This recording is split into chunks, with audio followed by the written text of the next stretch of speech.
We are using Zoom webinar for our meetings, which allows for public participation.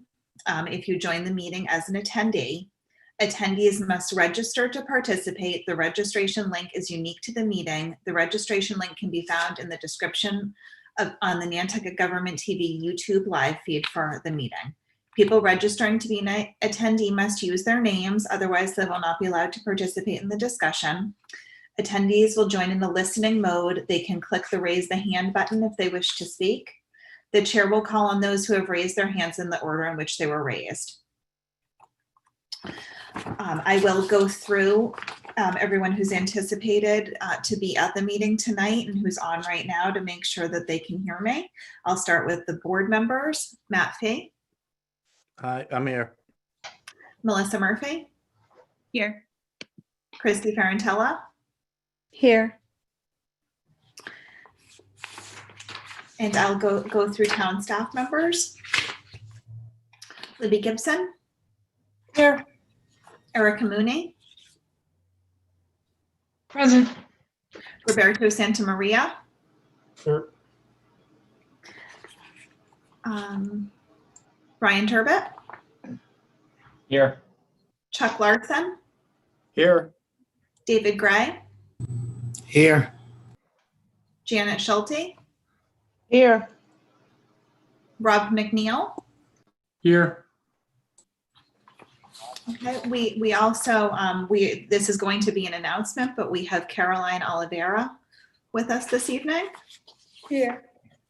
And William Pittman from the police department, Here. along with Jerry Mack Here. and Janine Malden.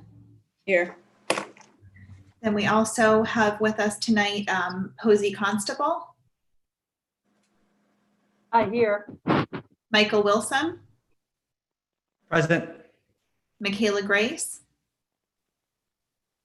Here. Gary Shaw, Here.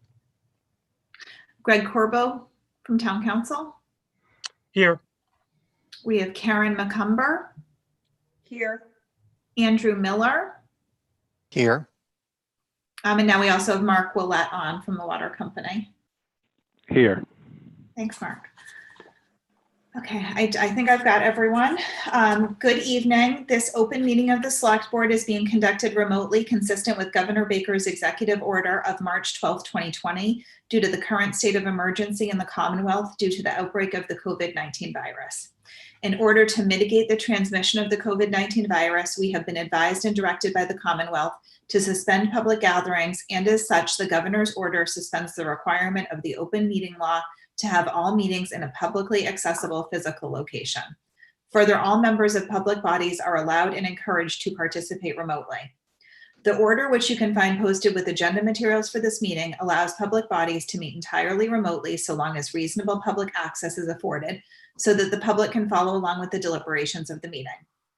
Ensuring public access does not ensure public participation unless such participation is required by law. This meeting will feature public comment as previously noted under the Zoom webinar functions.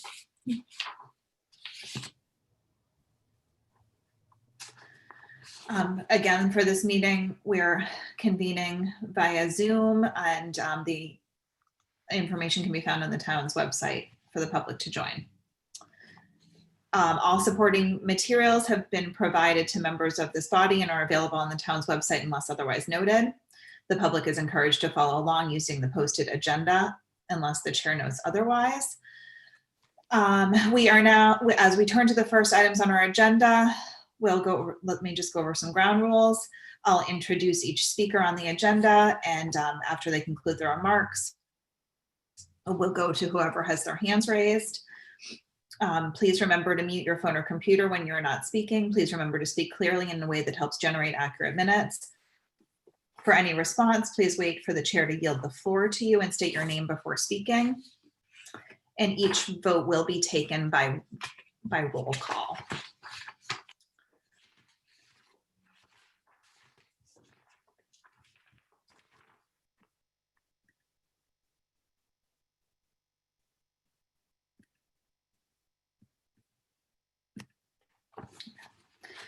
I believe that we'll accept the agenda as written, except for one notation. Libby, correct me if I'm wrong, that we do not have Amy Baxter present tonight, so we will not have it. We don't have any licensing administrator updates under our COVID-19 weekly update section.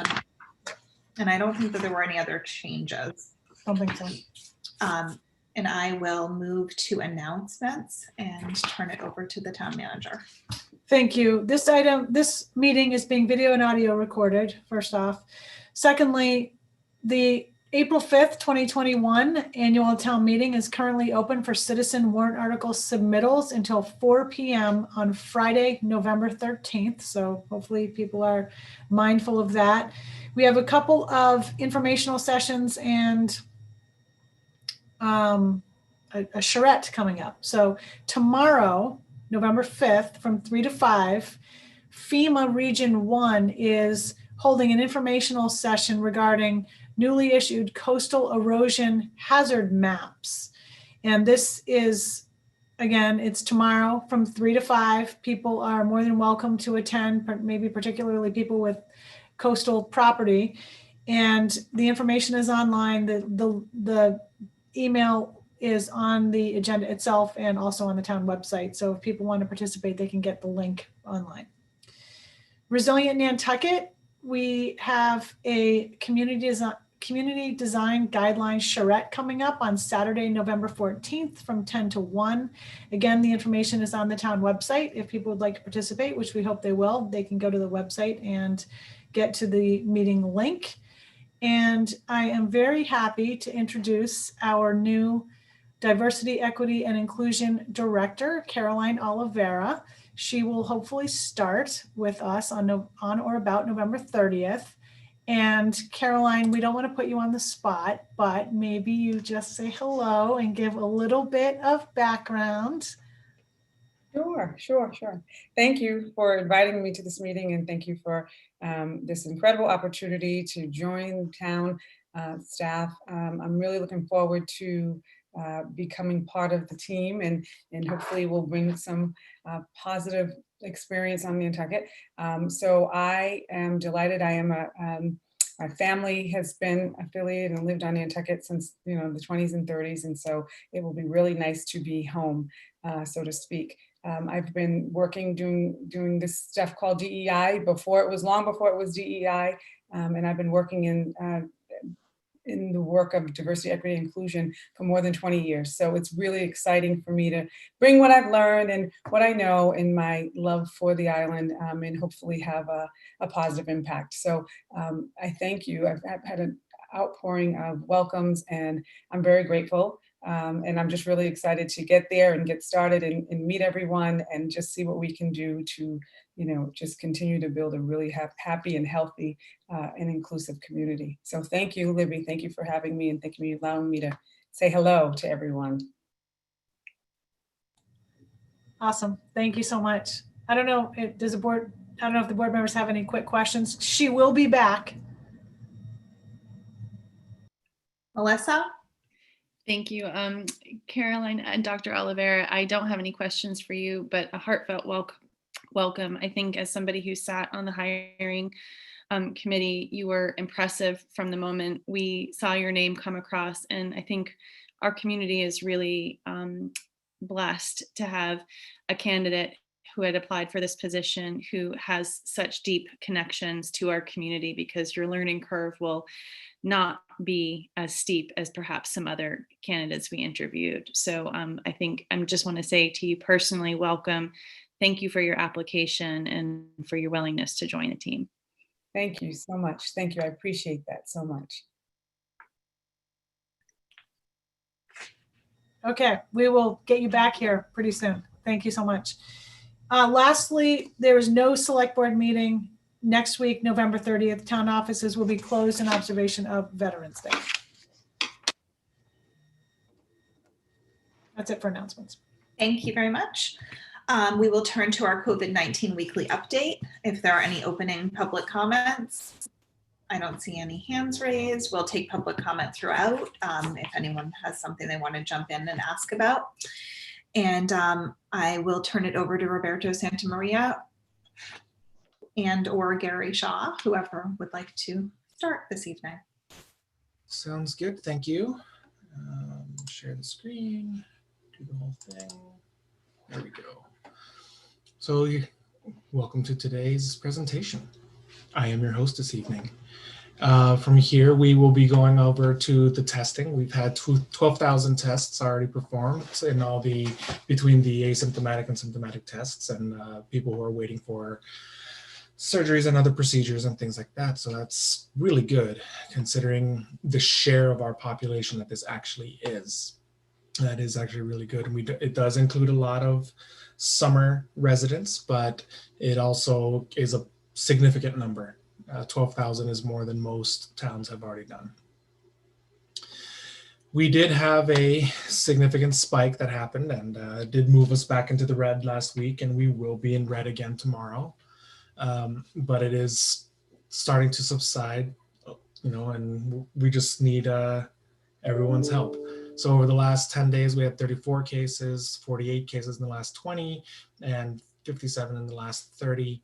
So you'll see that it's actually kind of clustered towards that front end, that back end. The positive test rate, actually, that should have been green today. Sorry, I overlooked that because we're in really good shape. The 7-day average is 1.9%. So we should be back in the green. I did that. The threshold for the yellow for me is 2%. So we're just under that. Only about 1.5% of the cases have passed away, unfortunately, but it's in really, that is much less than what we expected moving into this. And then let's keep moving forward. So really quick, the age breakdown, we are seeing clusters in the younger population now. The population is more likely to be out there working in close proximity to each other. So we are seeing cases cluster between 20 and 30, between ages 20 and 39 years old in the most recent cases, which is consistent actually with what we're seeing across the state. The original case clusters were among the elderly population early on in the outbreak and around March, April time. So we're seeing the same, we're right on with the state. Pretty even demographic split now. You'll see that no one demographic is really far ahead of the other in any of the race breakdown. It's pretty even split among the Hispanic origins as well. So this is a virus that's affecting everyone across the board, pretty evenly, actually. And our share of the cases keep growing. Almost all of our cases from the last 3 spikes have been all Nantucketers. So that's the 77% from Nantucket. We're just seeing now more of just a gradual rise rather than these multiple spikes that we've seen. So that slope has kind of slowed down. Over the last 30 days, you'll see that, like I've said before, because it's cumulative incidence, it's always going to be moving up. It will always be going in an upward direction. But what we like seeing is that this kind of slows down. So before, in the last 30 days, this chart that we had seen, we were seeing pretty significant spikes, pretty significant move. Now it's just kind of nice and gradual, which is a good thing. With the sewer, this is last week's sewer report, where you see that based on what we saw in those spiking areas, it's much lower again. It's still predicting 1 to 5 cases on average per day, which has been spot on. That predictive, where it says the incidence estimate on the bottom right, the 1 to 5 cases per day, that's been spot on every time. So we should still expect around 1 or so to show up every day or two. Today we had 0, but that could be just a fluke. So we have to maintain attention to all the governor's orders and our orders. As far as the curve goes, you'll see that our 7-day average is back on a downward trend, which is really good. You'll see these spikes here. This was our biggest spike in our recent time. We tied our highest record at 9 cases in one day on October 27th, but then we went right back down after that. So as far as where do we stand on the R number, we're actually moving on a 0.83. The negative shouldn't be there. That's actually the slope. 0.83 on this over the 7-day average. So that's actually really good, which means it's, thank God we're on our way back down. Next steps, where are we? We maintain orders number 13 and now the governor's order, which is just as strict as ours. So I'm going to take this opportunity to say that basically everything we did on emergency order number 13, with the exception of the outdoor gathering section, has now been taken over by the governor's order. We still limit all gatherings to 10, whereas the governor limits his gatherings to 10 indoors, 25 outdoors. We maintain ours at 10. Since the enforcement started, we've issued 15 citations, 2 written and 1 verbal warning. The time for warnings is over, so we did issue violations to even one of our own town contractors. So that was one of the things that came up. There are 5 pending. We had one of our inspectors wasn't able to write up all his tickets today due to a unrelated incident. So that number will be up to around at least 20 next week. And then really quick on how we're doing on the state. So our 5-week retrospective view, where we were starting already red at the end of September. We were still red at the beginning of October and mid-October. And then we had a brief moment where we were out of the red and we were seeing ourselves we got a little lax as a community. And the week after, we found ourselves in red again. And we will find ourselves in red again tomorrow. Then we will based on the amount of cases that we had over the last 7 days, there is a pretty high probability that we will be red again next week as well. But it is incredibly important to understand the governor was explicitly clear on Monday when he gave his orders that schools are not the sources of spread. And we've been seeing that here too. So there have been cases in the schools, but they are not spreading within the schools. These are all these cases that we're seeing from the spike was all workplace spread. And then from there, it went to household spread. And then we're seeing that number go back down as those households are isolating from the rest of the population. And once they're done with their isolation, they can go back.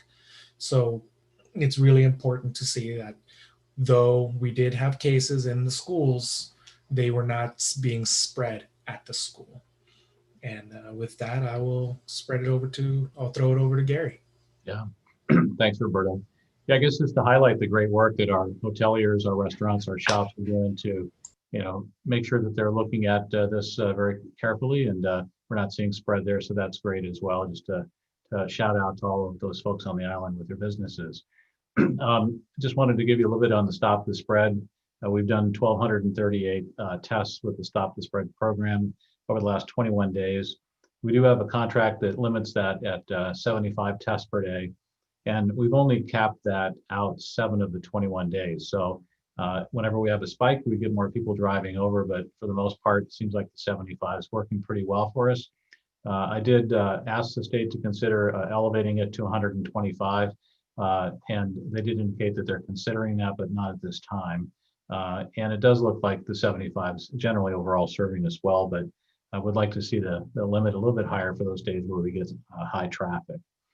Roberto indicated that we didn't have any cases today, but we do send our tests to the Broad. We're told a 24-hour turnaround once received, and our tests are typically getting to them about 8 o'clock in the evening. And so we have 246 tests waiting for a return.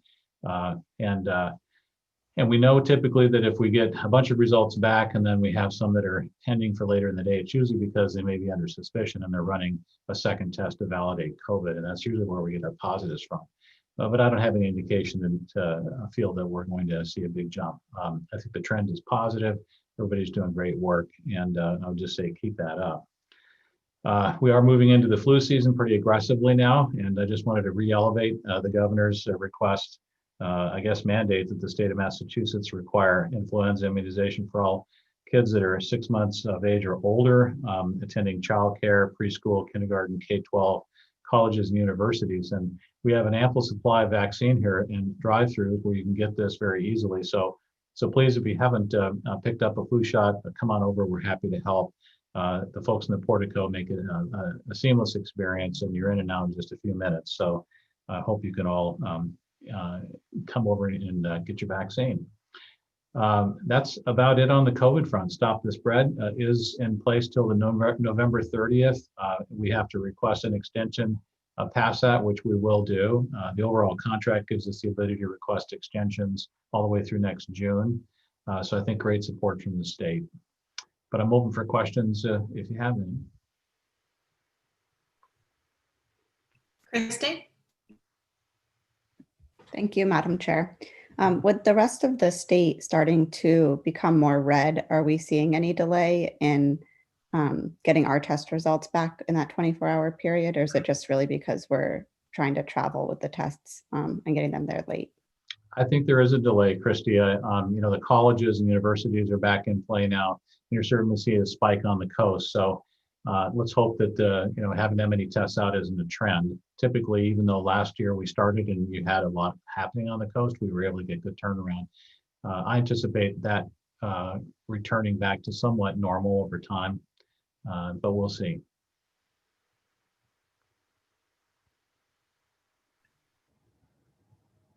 Christy? Another question, more for Roberto and probably the Board of Health. Are we doing outreach to really clarify the differences between the governor's new orders and our local Board of Health?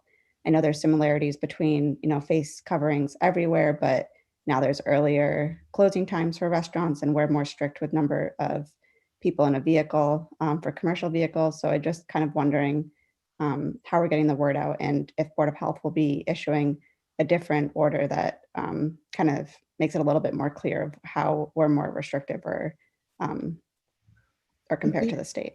Yeah, we've been reaching out to all of our listservs, and I know Amy did as well. I know she's not here today, but Amy has reached out to all of her groups, mainly because the big part of the governor's order is that all liquor licenses stop at 9:30 p.m. So that's kind of a big hit.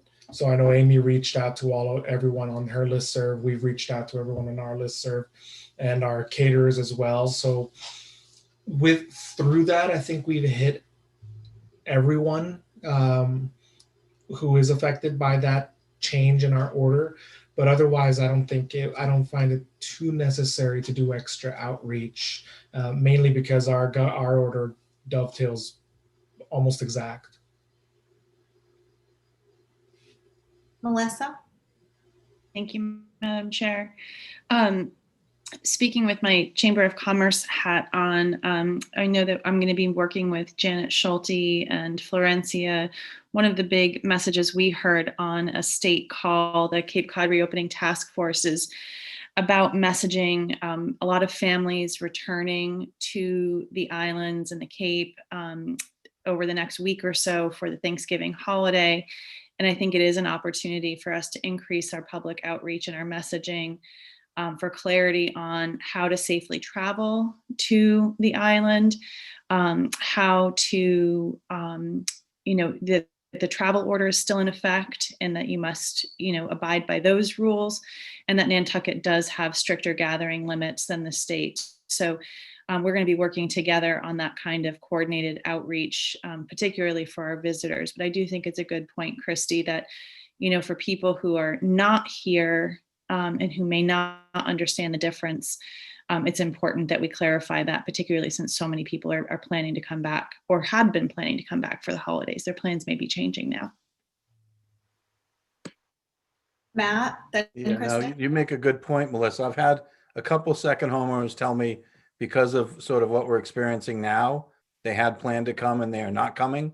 And they're from they're telling me they feel safer in New York and Connecticut, which is, I don't quite necessarily agree with that, but, it is what it is. One of my thoughts was, it seems like it seems like we get our bumps a couple weeks after a big weekend. And so, I look at how the schedule lays out and I worry that a couple weeks after Halloween, and then we're in Thanksgiving, and a couple weeks later we're in sort of stroll, which isn't stroll, and then we're into Christmas and New Year's. And I worry that we're going to, if it continues that same trend, I worry that we'll be sort of having these little spikes, or maybe they'll increase a bit. Is that something that we should be worried about? I'd hate us to get all the way to people going on vacation, because that's kind of when it started a little bit last year. So how do is there any concern that with how the holidays lay out, what will happen? Well, this is definitely associated with holiday parties. Absolutely. There's never been a doubt. We've gone beyond the point of if a person's on Nantucket and doesn't know that or in the state of Massachusetts and doesn't know that they need to wear a mask, they're being willfully ignorant at that point. We're beyond that level. We're to a point of personal responsibility. So our most recent spread, our own contact tracers discovered that there was a party that had been sponsored because it was a party towards the end of the year. There was a nice 3-day weekend. There was a party that was done. And then about 2 weeks later, we got hammered with this spike, which is the incubation period. So absolutely, it is clustering a week or two after large weekends. And that is our fear, that one of these is going to be, we keep getting these little bullets, we keep getting hit, but pretty soon we're going to be hit with a pretty big sledgehammer, which is why I think that, you mentioned it. You said a stroll that's not stroll. I don't think we should be having stroll at all. I don't think we should be having any of these Christmas gatherings, these large Christmas or holiday sales. We shouldn't be having the large Thanksgiving parties and things like that. This is exactly where it's spreading. We're seeing that across the state. I agree with you completely, Matt. Christy, then Melissa. Thank you. I just wanted to touch on a point Melissa made about people coming for the holidays. And I'm wondering, Gary, with the Stop the Spread, are we able to test out of state people with those tests, or is it local only, or what are the guidelines around that? It's a great question, Christy. We did request and were approved for testing anyone from any location. Thank you. Melissa. Thank you again with my chamber hat on, Madam Chair. To be very explicit and very clear, there is no stroll. Every event that the Chamber of Commerce is coordinating is virtual this year. And because retail shops are allowed to be open and to be visited safely, there are shopping incentives like the Red Ticket program to encourage people to shop local.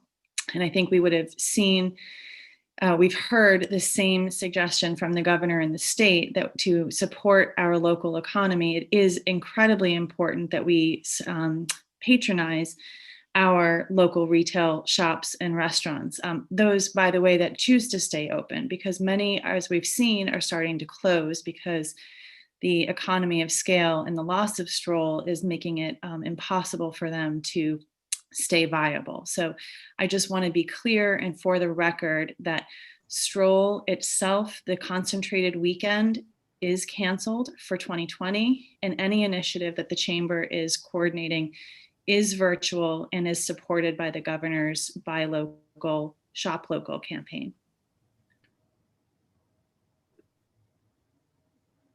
Matt, then Jason. Yeah, and Melissa, my comment of stroll being not stroll was not aimed at the chamber. It was aimed at a lot of people who are thinking of coming out with their families and doing the same things they're doing. It was, I know the chamber has changed course quite strong, quite correctly and quite strongly. I think it was more toward, sort of, and I've had friends that are talking about it. And so, so it's more toward, is that really, if they're going to come, then they should be staying at home. They should be sort of, making sure they should be following the rules. They should be waiting 14 days and testing and all the things they're supposed to do, not just coming out and having their buddies over and doing the things they want to do. And even if you're tested, you pick it up when you're traveling, and you're tested right when you get here. You don't show anything. 5 days later, you can be sick.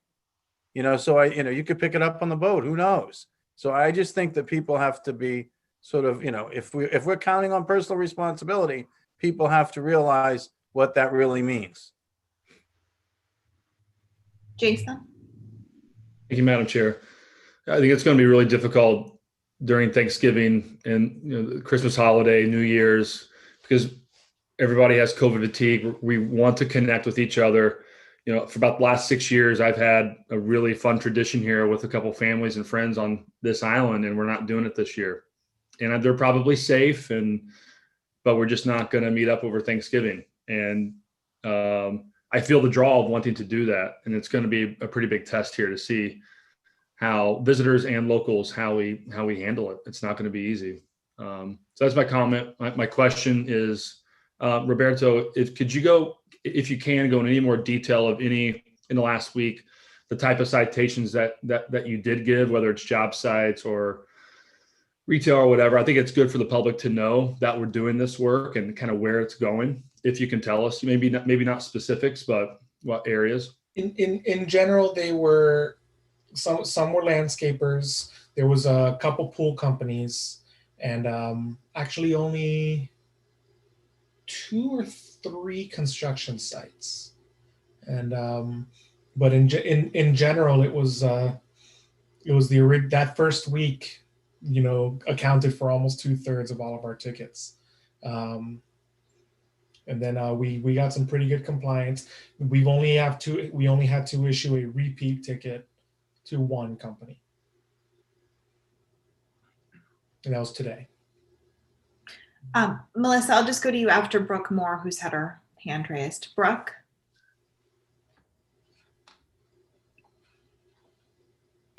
I noticed on social media that the C Streak was referring to Christmas Stroll in their social media. And I'm wondering whether a communication from town administration or the select board setting the record straight might be worthwhile.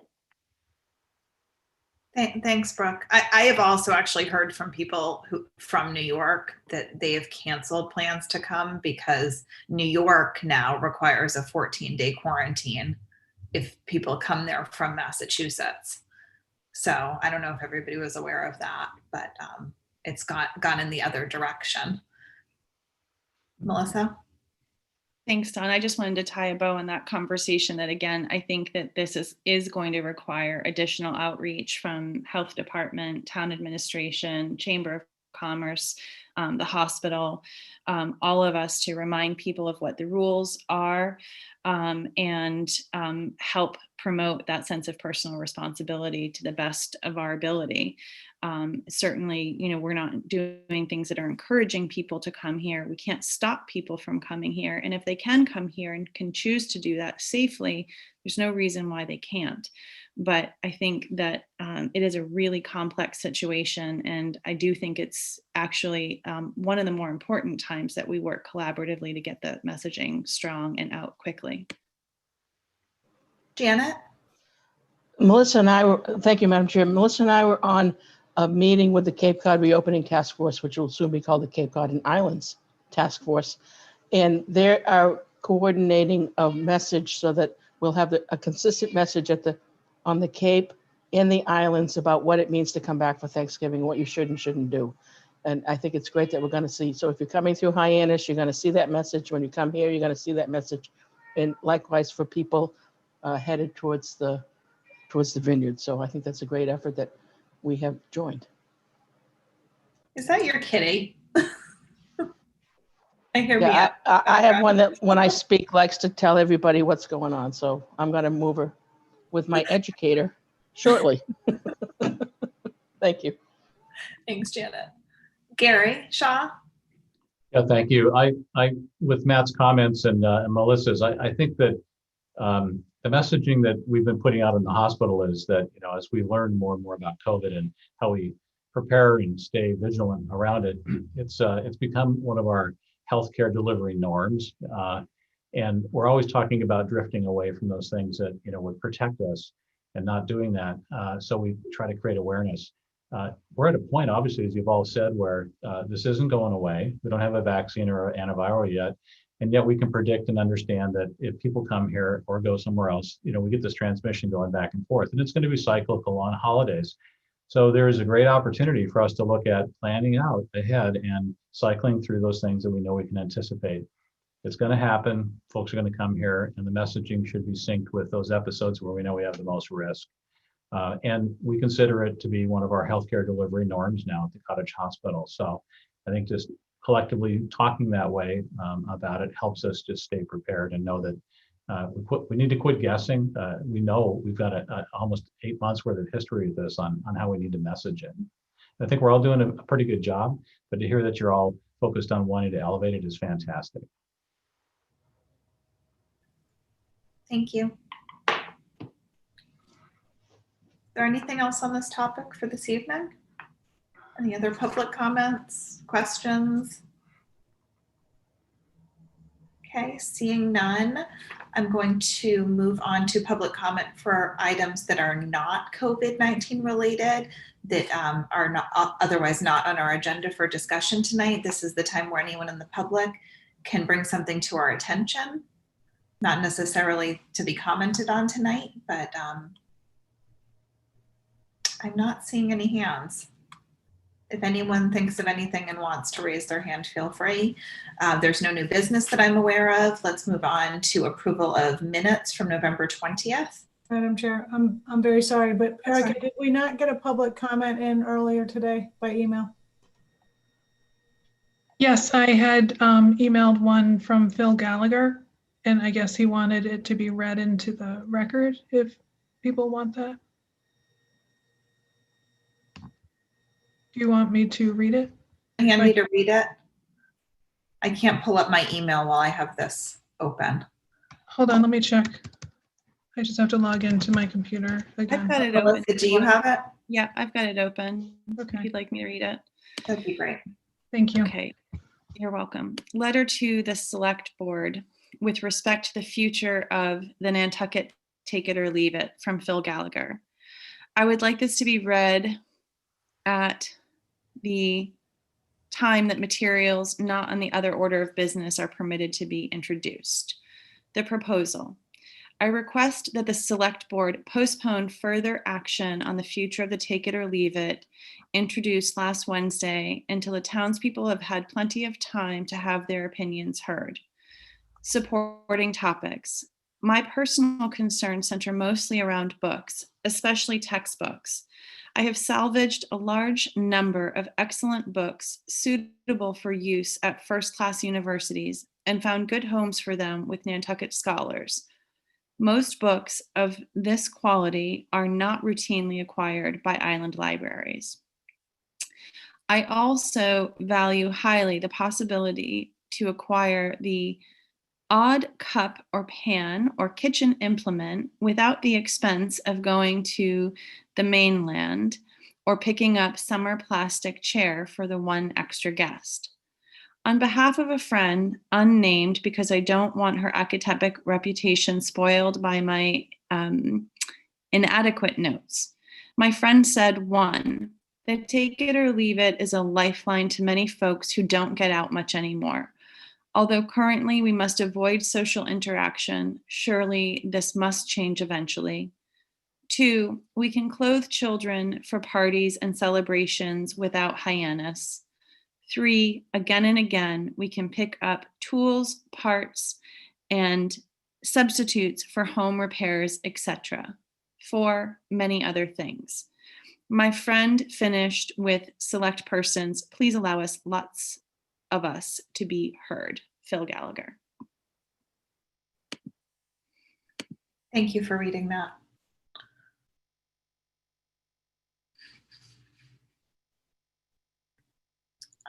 If there aren't any other public comments, we will move to approval of minutes from November 20th. Is there a motion? Any changes? Just one quick change on, it said I asked about a parking commission and I recommended a parking commission. I do that every time. And that was on the 11:20 minutes on 0.2. So, but other than that, I move approval. Okay, is there a second on approval with Second. that change?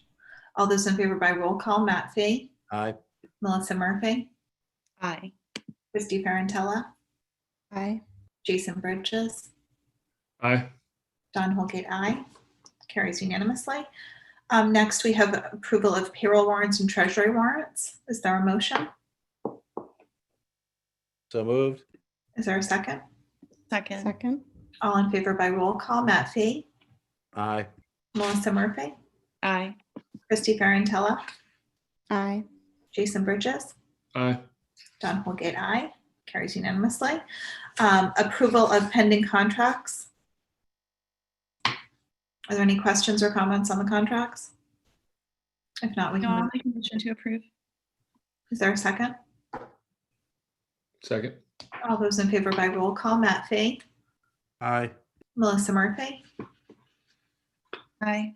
Christy Ferrantella, Aye. Jason Bridges, Aye. Don Holgate, aye. That carries unanimously. Matt? But Don, the only question, what are we doing for about $1 million? What work is being done? That was my only, I'm sure it's valid, but Are you speaking about for the housing. at the Loran? Yeah. We are doing, generally, the exterior concrete block walls will be sheathed with plywood and cedar shingles applied. The sheathing will protect the concrete block, provide additional weather insulation, and provide a more aesthetic appearance. Exterior doors and windows will be replaced. Selective demolition involving the removal of existing windows, exterior doors, installation of new exterior windows and doors with weather-resistant fiberglass products, new roller shades on the interior, preparation for an installation of new waterproofing and building wrap, insulated sheathing panel, cedar shingle siding at existing exterior wall assemblies, preparation for an installation of new paint finishes at CMU wing wall and chimney, preparation for an installation of new cedar soffits and light fixtures. We had 3 bids. This was the low bid at $988,000. The other bids were about $1,023,000 and $1,134,000. How many buildings are out there? Well, there's the main barracks building, and there are two or three outbuildings. This is the main building only. Christy? Thank you. I was just wondering, Libby, if you could talk a little bit about the Remain grant for the solar. Well, let me think a moment. The Remain grant for solar. Oh yes. Well, that is Lauren Sinatra's is handling that, but basically it is a contract for consulting services for getting the solar projects at Wannacomet and Surfside. I can certainly provide the board. I don't have the scope of services right in front of me, but I can certainly. I can answer that. Oh, thank you, Brian. You're welcome. It's mainly focused on the contract negotiations are very detailed and in-depth, and we need some consulting services as we navigate through the behind the meter credits that we're trying to negotiate, and as well as the valuation for personal property and potential lease payments, and then since we'll own the one at the Surfside wastewater treatment facility, there's some other consulting services relative to how that's located that we need to have some help with. And we did put out a request for proposal or request for quotes, and Beacon Integrated, we sent it to 6 people and they were the only one that responded to it. So does that answer your question? Yes, I was just interested in knowing more. I think it's a very interesting project. Thank you. Thank you. No, Jason, sorry.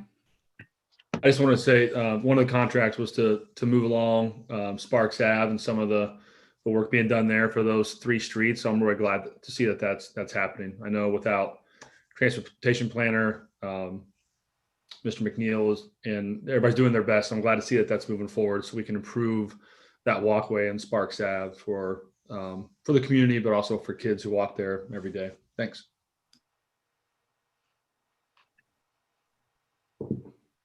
Okay, great. Next up is consent items.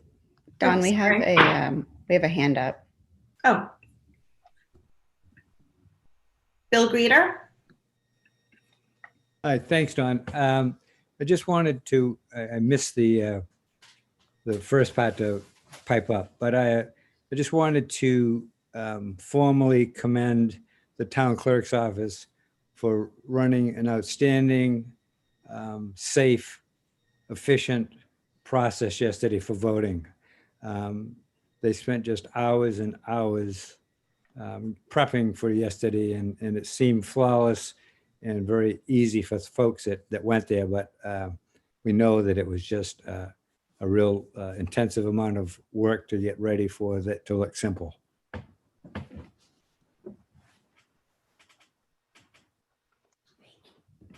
May I tag along to that? Bill, thank you very much for mentioning that. I'm remiss in not having done that myself.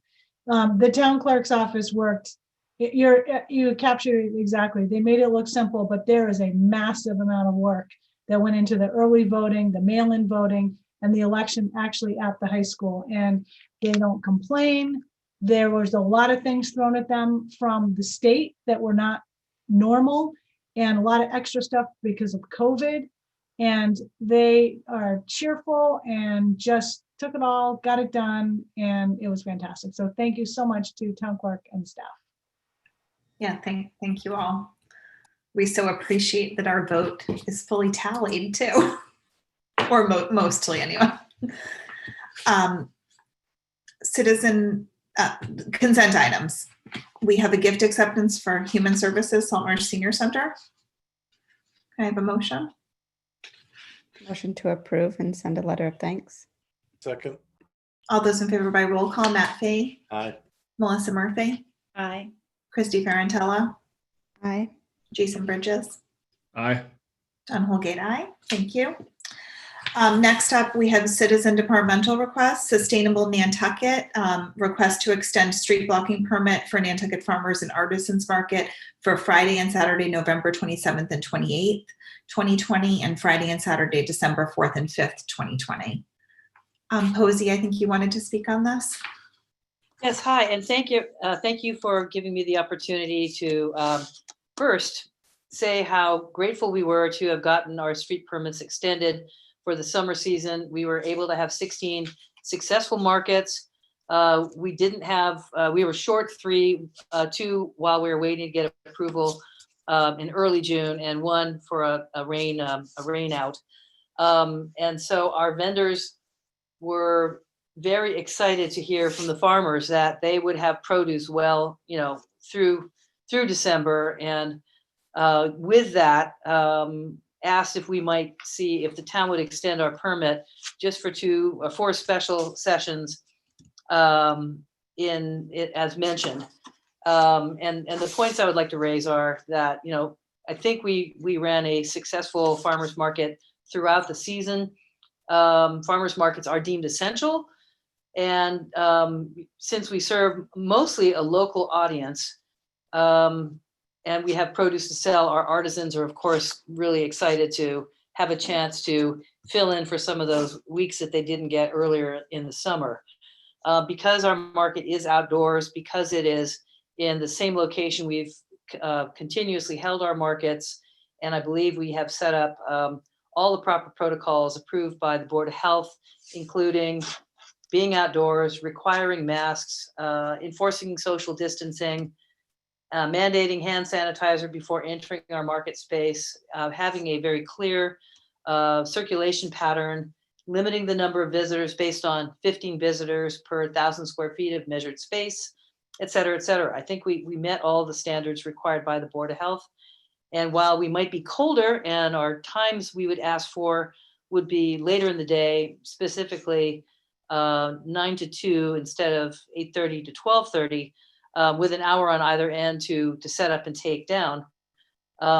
We are hoping that we will be given an extension for those 4 days. And I also was hoping I could read into the record a letter written by many of our vendors, or some of our vendors, and signed by many of our vendors into the record, if you'll give me permission to do that. Cool.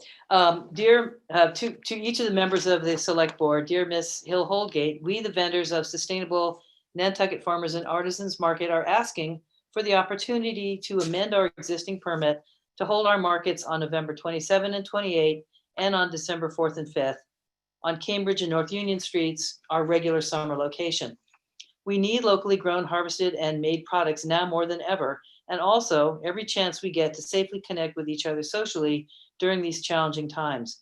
Every fall, our artisans and beekeepers depend on the additional income they earn at the holiday craft shows held in Sherburne Hall on the Thanksgiving and Christmas stroll weekends to make it through the off season. For obvious reasons, the indoor holiday craft shows were canceled this year. The COVID-19 safety protocols this summer and the influx of summer visitors and seasonal residents to our island population made the market a huge success. Abiding by the Nantucket Health Department's COVID-19 directives kept our patrons and vendors safe. The reason why the market was allowed by the state is because we had agriculture integrated with the artisan vendors. It takes a symbiotic relationship to make our market work. The artisans add a diversity that is necessary for our market. They, the growers and beekeepers, need this opportunity to sell their produce later in the season because of the limited selling opportunities during this pandemic. Moving forward, holding these fall markets also helps us perpetuate the continuity of Sustainable Nantucket's Farmers and Artisans Market. Thank you for your time and consideration of our request. Sincerely. And I would love to read you all of the vendors who signed this thing, but it's well over 30. And I have sent the copy of the letter to both Libby Gibson and to Erica Mooney for circulation, should that be of interest.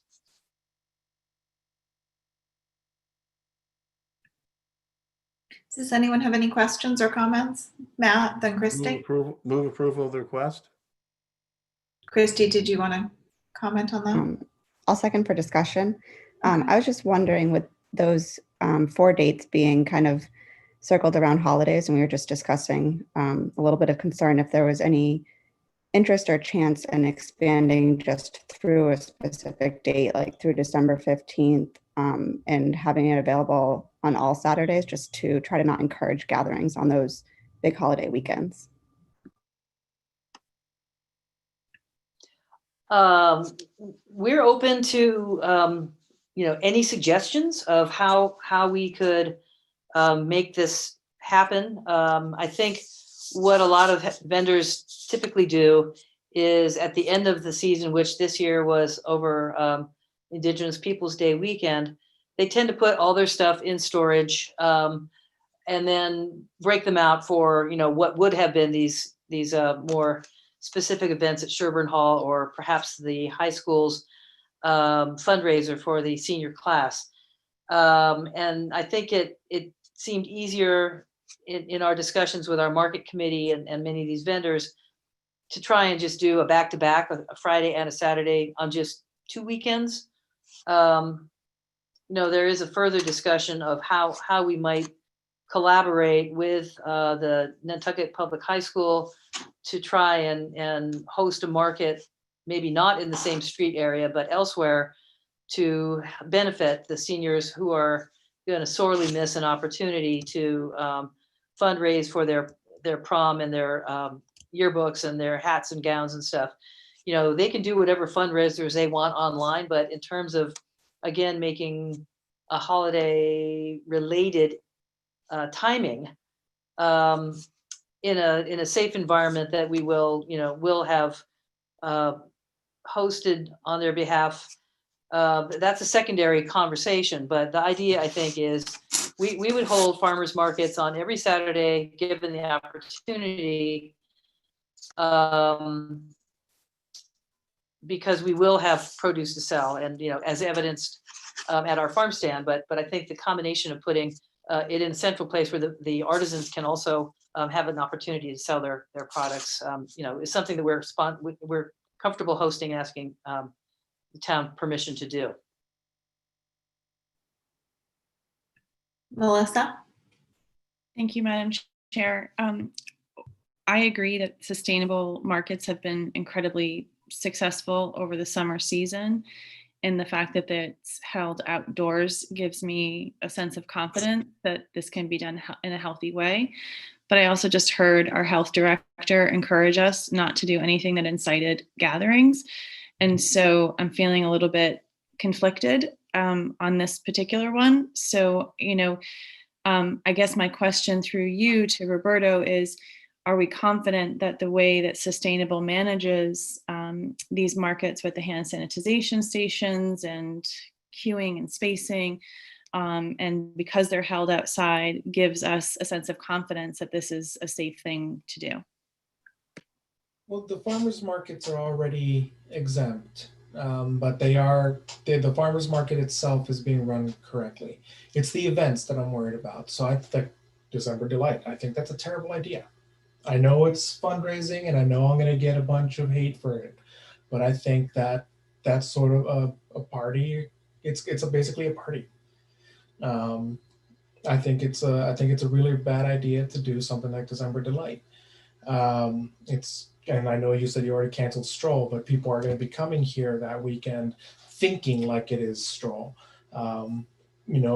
You mentioned it was mentioned earlier that C Street is still do advertising it, so we're expecting crowds, and I think that holding a December Delight type situation, the state has already told us that we have to be wary of one thing of people saying it's one thing but masquerading as another. So we just have to be careful about December Delight. I think the farmers market extension is a good idea, and I do believe we could vote for it and move forward with the farmers market extension. But piggybacking on the December Delight, I think, is terrible. Jason?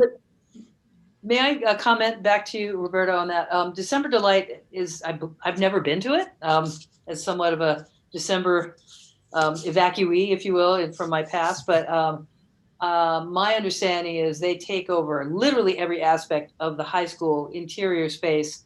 They run raffles, they have bake sales, they have vendors from on and off island. There's no real continuity to what they are offering. And in our discussions with the advisor to the senior class about how Sustainable Nantucket would be interested in helping them do some sort of fundraising, it would be wrapping it around exactly what our farmers and artisans market has been like for 15 years. We wouldn't have anybody that didn't have products that were made locally. Auctions and food. We can't have any open food in the farmers markets as under the current state guidelines for farmers markets. So it would literally be vendors who had product made on island, in the same socially distanced, traffic pattern controlled, number of visitors in the confined, in whatever the confined space may be, whatever it is, 10 to 15 per 1,000 square feet. I mean, we could manage all that. We just wouldn't want to call it December Delight. We would want to call it a fundraiser, a farmer's market fundraiser to benefit the senior class, and limit it strictly to what we know we can accomplish, because that's the way we've done it all this summer under these COVID criteria. And so that was specifically left off my letter because I didn't have any specifics around that. We're really looking just for an opportunity to do this Thursday, Friday for 2 weekends. And if you say, no, you can only do it Saturday, but you could do it one additional Saturday, then so be it. We're here to work within what makes people comfortable in the town. Just looking for the opportunity to have sort of special plenary session in the winter to give these vendors a chance to make some revenue in a space that's outdoors and safe. Thank you, Jason.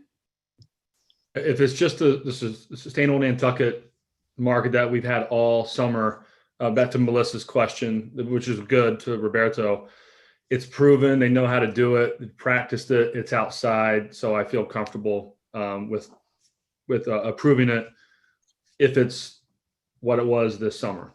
right? I have no, but those are my main two things. It's been proven, they know how to do it. It's mostly the same people and it's outside.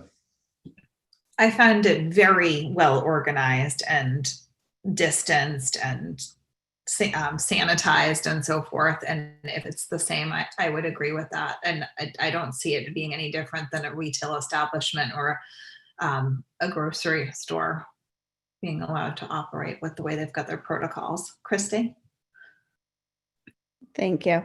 And I agree with what everyone's been saying about it being safe and proven. And I think my concern was just having it be only on 2 weekends. And so I didn't know if the board would feel comfortable extending it past just 2 weekends or opening it up so that there's more options and also could help those vendors and farmers who lost some of their season this year, but also just prevents that gathering of if there's only 2 chances to go to the market rather than say 4. That was kind of where my question was going. Thank you. Matt?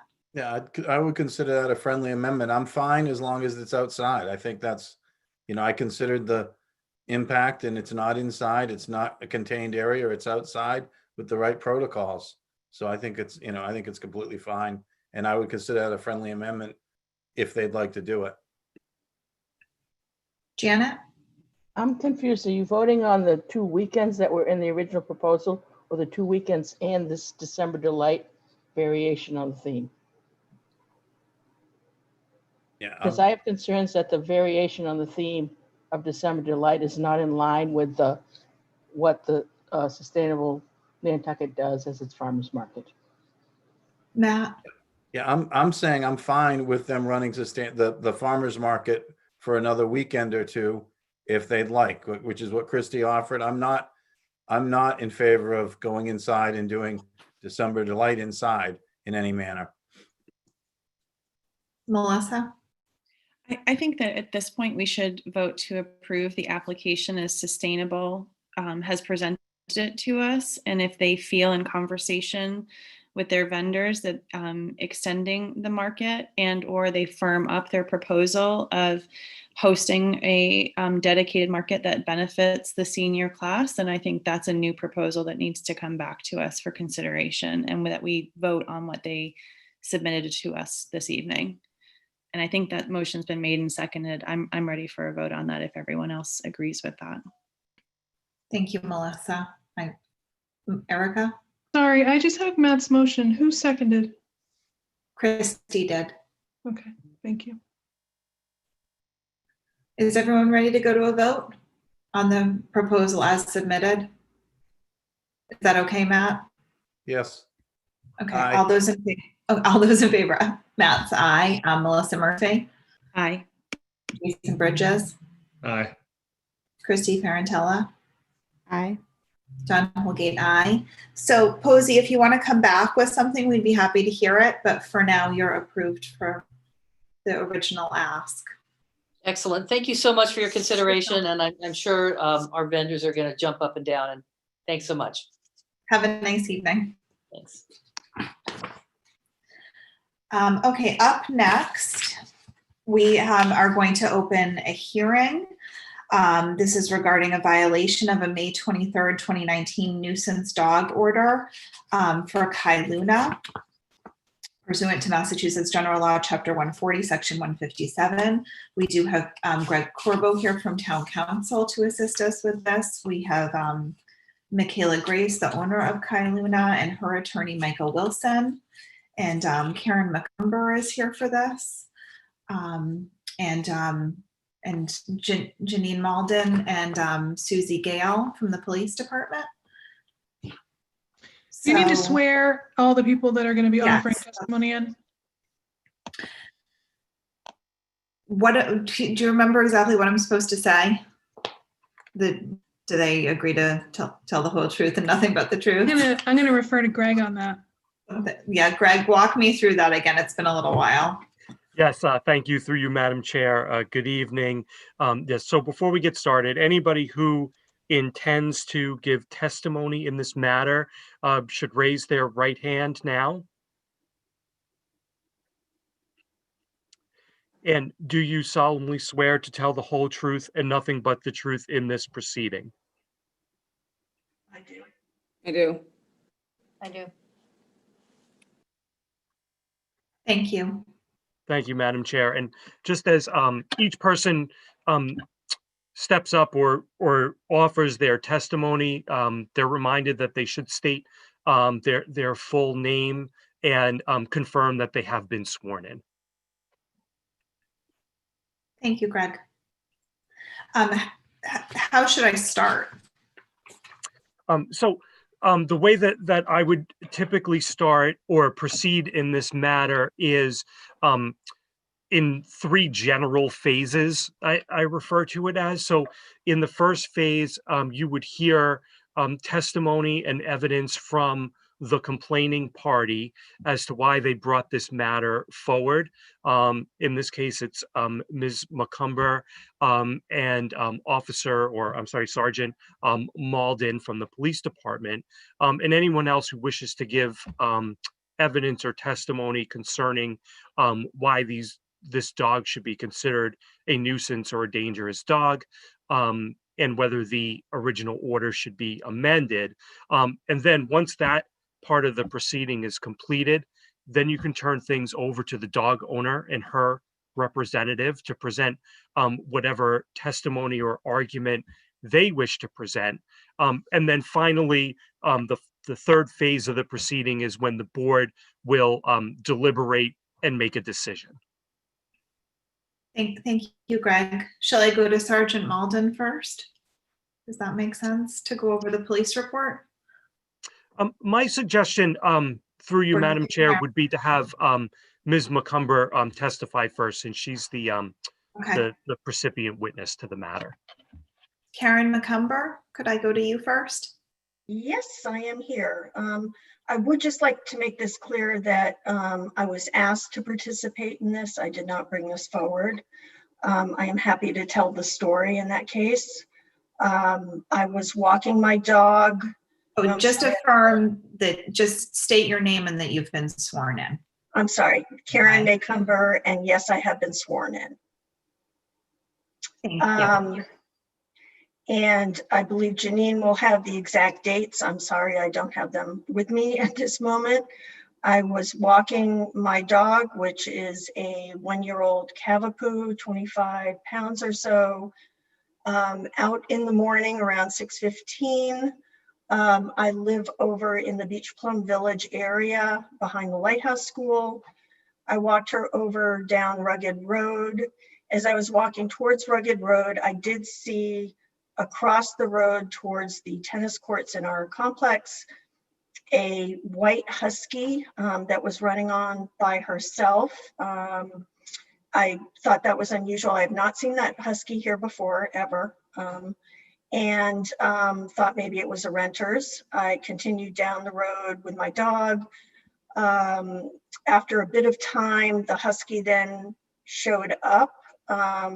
She did not come at us, to be clear, she did not come at us and attack us. She came over and started sniffing my dog. They did their little sniffs together, and then she started to walk off a bit. I then walked my dog back up Rugged Road towards our house. Michaela's dog was also walking up Rugged Road to go back towards what I assume was the state forest area. At that point, her dog then did turn around and come back again. Again, I let them sniff each other, assuming it was fine. I did reach down to look at the dog. I could see that she was really well maintained, that she had a big collar on. So I knew that she probably had been lost or run out on her own. I looked at the tag on it. I saw a Meeting House Road address on it. And then next thing I knew, I did hear growling, snarling, my dog yelling. At the time, I was not quite sure what exactly happened. I did try and kind of kick away the other dog, reached down, grabbed my dog, lifted her, and then carried her out of the way. The other dog continued down Rugged Road towards the state forest area. When I got home, I posted onto Facebook the year-rounders to indicate that I had been out that the dog was out. I assumed the dog had been loose and lost and was probably scared. I then called my vet to verify that I didn't need to do anything or bring her in. At that time, I did examine her and see that she did have some bites on her ear. There was a little bit of blood. The vet did not ask me to come in with her. I then called the police department at the instruction of the vet to report that this had happened, and that was the extent of it. Later was called back by the police department just to restate the story again, and then ultimately called by Chief Pittman to ask me to participate tonight.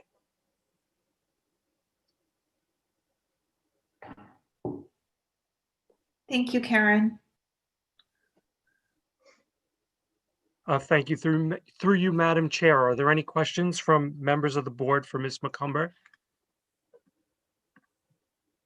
Any board questions at the moment? No. Okay. Madam Chair, through Yes. you, you might wish to give Attorney Wilson an opportunity to ask a question if he has any. Attorney Wilson, do you have any questions?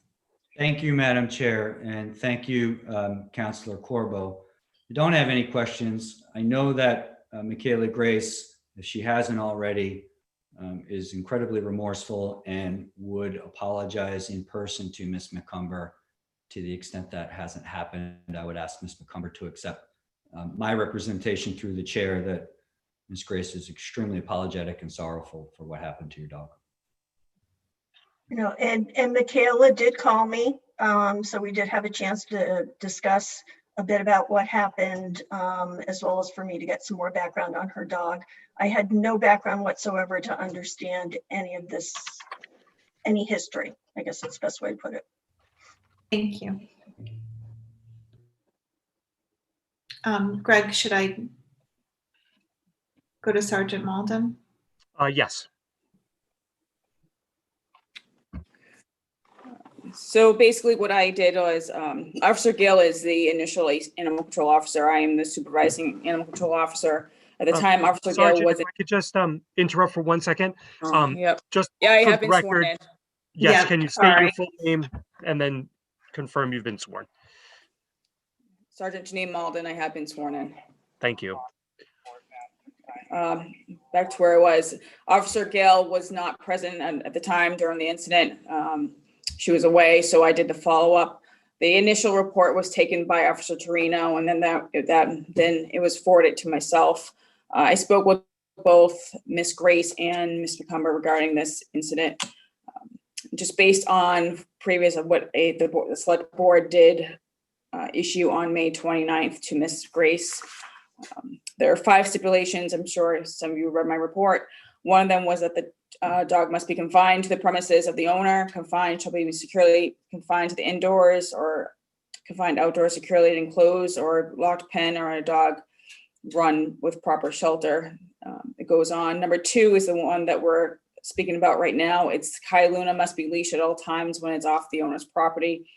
3, Kai Luna must be outfitted with 2 working GPS tracking units. 4, Kai Luna must be boarded at a licensed boarding facility whenever the owner is off island. And 5, the Nantucket Police Department and Charles and Miss Fisher must be notified immediately if Kai Luna gets loose. When I first initially took the incident, I spoke to Miss Grace. The issue was about the loose dog, and she did admit what happened. And after speaking to both, I should preface saying that I spoke to both Miss McCumber and Miss Grace, and their stories were consistent with one another. Miss Grace did admit that she didn't have the dog leashed. She was running the dog in the state forest by the Frisbee Golf area, and the dog ran ahead of her, and this is when the incident happened. And by the time when she approached her dog and found her dog, the dog was with someone else. Someone was holding her, and that man just gave her the dog and didn't say anything about it. She had no knowledge about this until she was contacted. So I don't have any prior experience or interaction with Miss Grace or the dog. That's primarily Officer Gale's situation, that she deals with them directly. I don't know if you need any other, this is the only incident that has occurred since May 29th. I'm sorry, there was a leash law that was issued on 10/16/2019. That was the only other violation besides this one. After that, the select board issued that notice to Miss Grace regarding the 5 regulations. Sergeant Malden, do you have any background information concerning the leash law violation that occurred in October of 2019? No, the only one I have is that the dog was running and let me find it 1 second.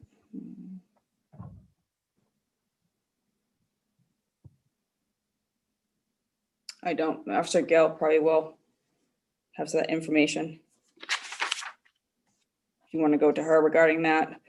I guess the only other thing to add that I dealt with was after further investigation, I did, Miss Grace does not have a primary residence. She's back and forth, 6 months here, 6 months there from to another state.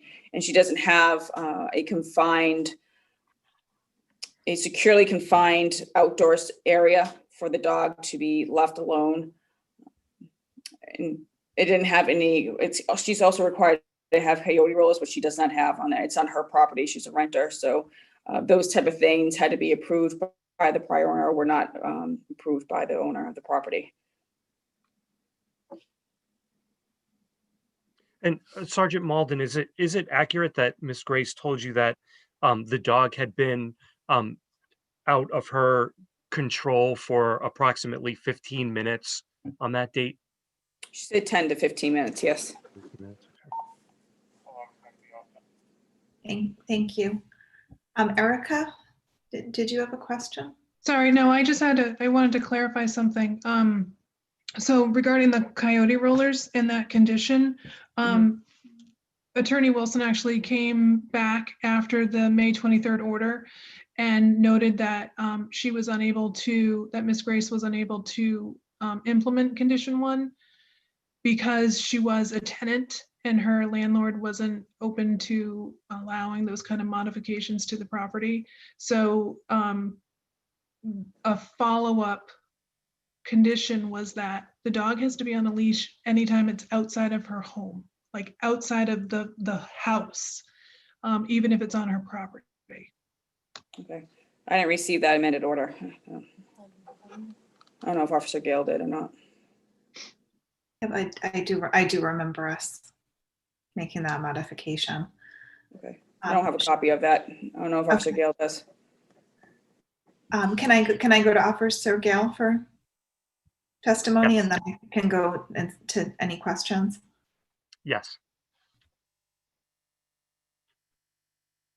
Oh, Susie, I think you're not muted. Can you hear me?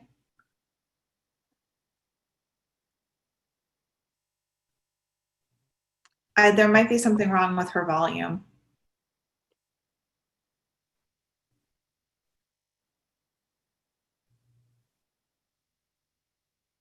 Oh, yep, you weren't connected to audio. It looks like it's connecting now.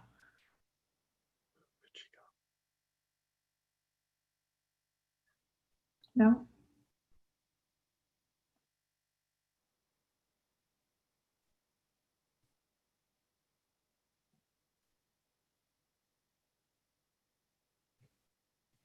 I'm gonna leave my room and she's gonna come walk this way.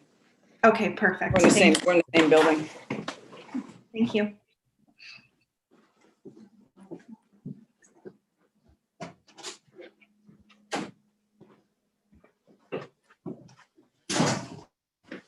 Hi there, Officer Gale. I have been sworn in. Thank you. Thank you. So Officer Gale, are you familiar with the facts surrounding the leash law violation that was issued in October of 2019? Yes, I issued that. She was moving from her house from the Meeting House Road to another house, which wasn't too far away. When movers were entering in and out, the dog did leave the house and go back to the old house and was sitting on the front stoops. Okay. And how did you come to have knowledge of that situation? I believe someone called in saying that they had found or saw a dog, and I went out to check, saw a husky. What was the distance between the two houses? Walking distance less than 5. She literally was around the corner, so it was a short run for the dog to get back to her other house. And did you talk to Miss Grace about that incident? Yes, I did. And what was her explanation? It was because of the movers. There were movers there. They were moving in and out. The dog must have went out a different door that she wasn't aware that was open.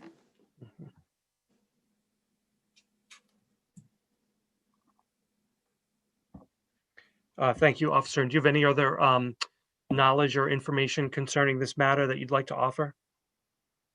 For the incident that happened now, no. I've never had another incident with the dog. She was always on a harness and usually is always leashed, so. Thank you. Are there any questions from members of the board? Matt? Were the Fishers notified on October 19th or on this recent time? The recent time they were notified, I believe, but I think it was all through Facebook. I don't know exactly. The second time, I don't recall. I think they were, but I'm not 100%. I can't. They're in Sconset where the Fishers live way out in Nantucket, so. They were not notified. Other questions from members of the board? For either of the officers? No. Madam Chair, through you to Attorney Wilson, does he have any questions? Thank you, Madam Chair, for Officer Gale. And Control Officer Gale, did you issue a citation for the event that Council Corbo just asked you about, the October 2019 situation? I'm sorry, what's the question? Did you issue a citation to Miss Grace for when the dog went around the corner, as you described, back to the house where they were living?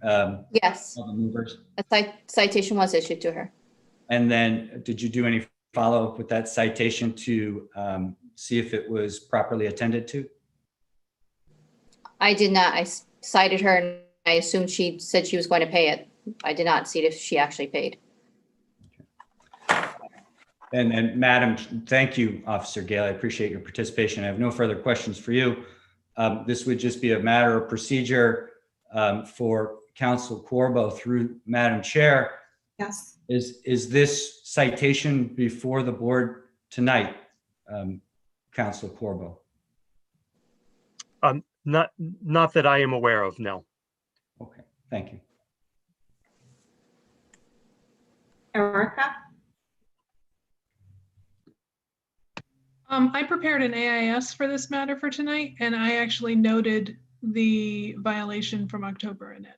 So I'm not sure where that leaves us.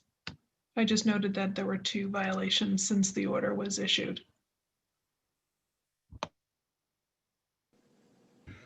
Madam Chair, I guess Yes. I'll ask the question through you to, I guess, Council Corbo is conducting this hearing. Is there any effort to seek an enforcement action on a citation that was issued more than a year ago?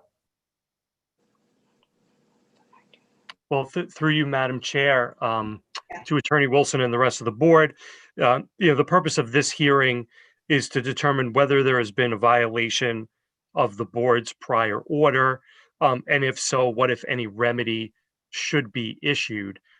In my opinion, if there was more than one alleged violation, then that is information that can be considered by the board in reaching its decision. My understanding from the testimony given here is that there was a citation issued. I'm not aware of an appeal of that citation or any judicial determination rescinding that citation. Therefore, it's my opinion that those are facts that can be considered by the board, and they can give them such weight as they see fit.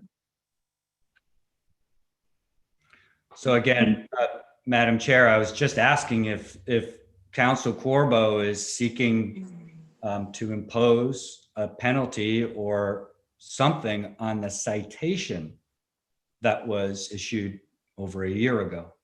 I did not ask, and I don't disagree with his offered position that the board can consider it. That's not what I asked. I'm just asking if there's, if it's his desire to ask the board to impose a penalty from that citation from over a year ago. That's all I was asking to gauge to see where this hearing is going on that issue alone.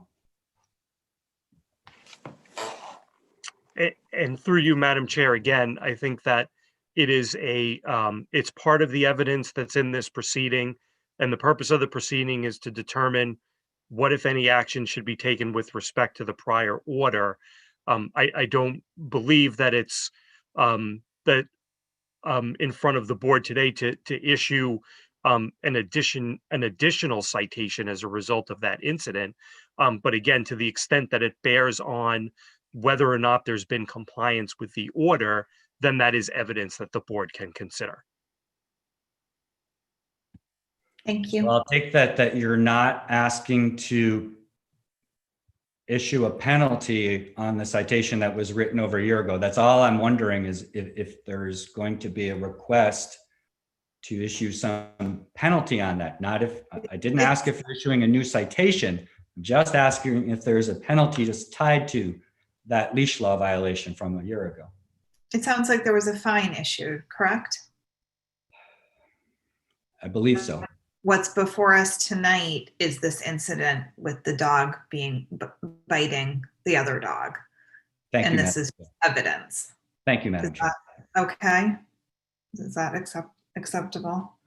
Erica, did you have? I was just going to say that I didn't put the October 2019 incident into your packet as its own separate thing. I was looking at it in the totality that there have been violations to your order. We were just made aware through the police report when we received it and put together this hearing that there had been a second violation. I don't know that the that the town administration's office had been aware of the October 2019 violation until we received the information on the dog bite. Thank you, Erica. Moving forward, are there further comments from Attorney Wilson or from his client, Michaela Grace?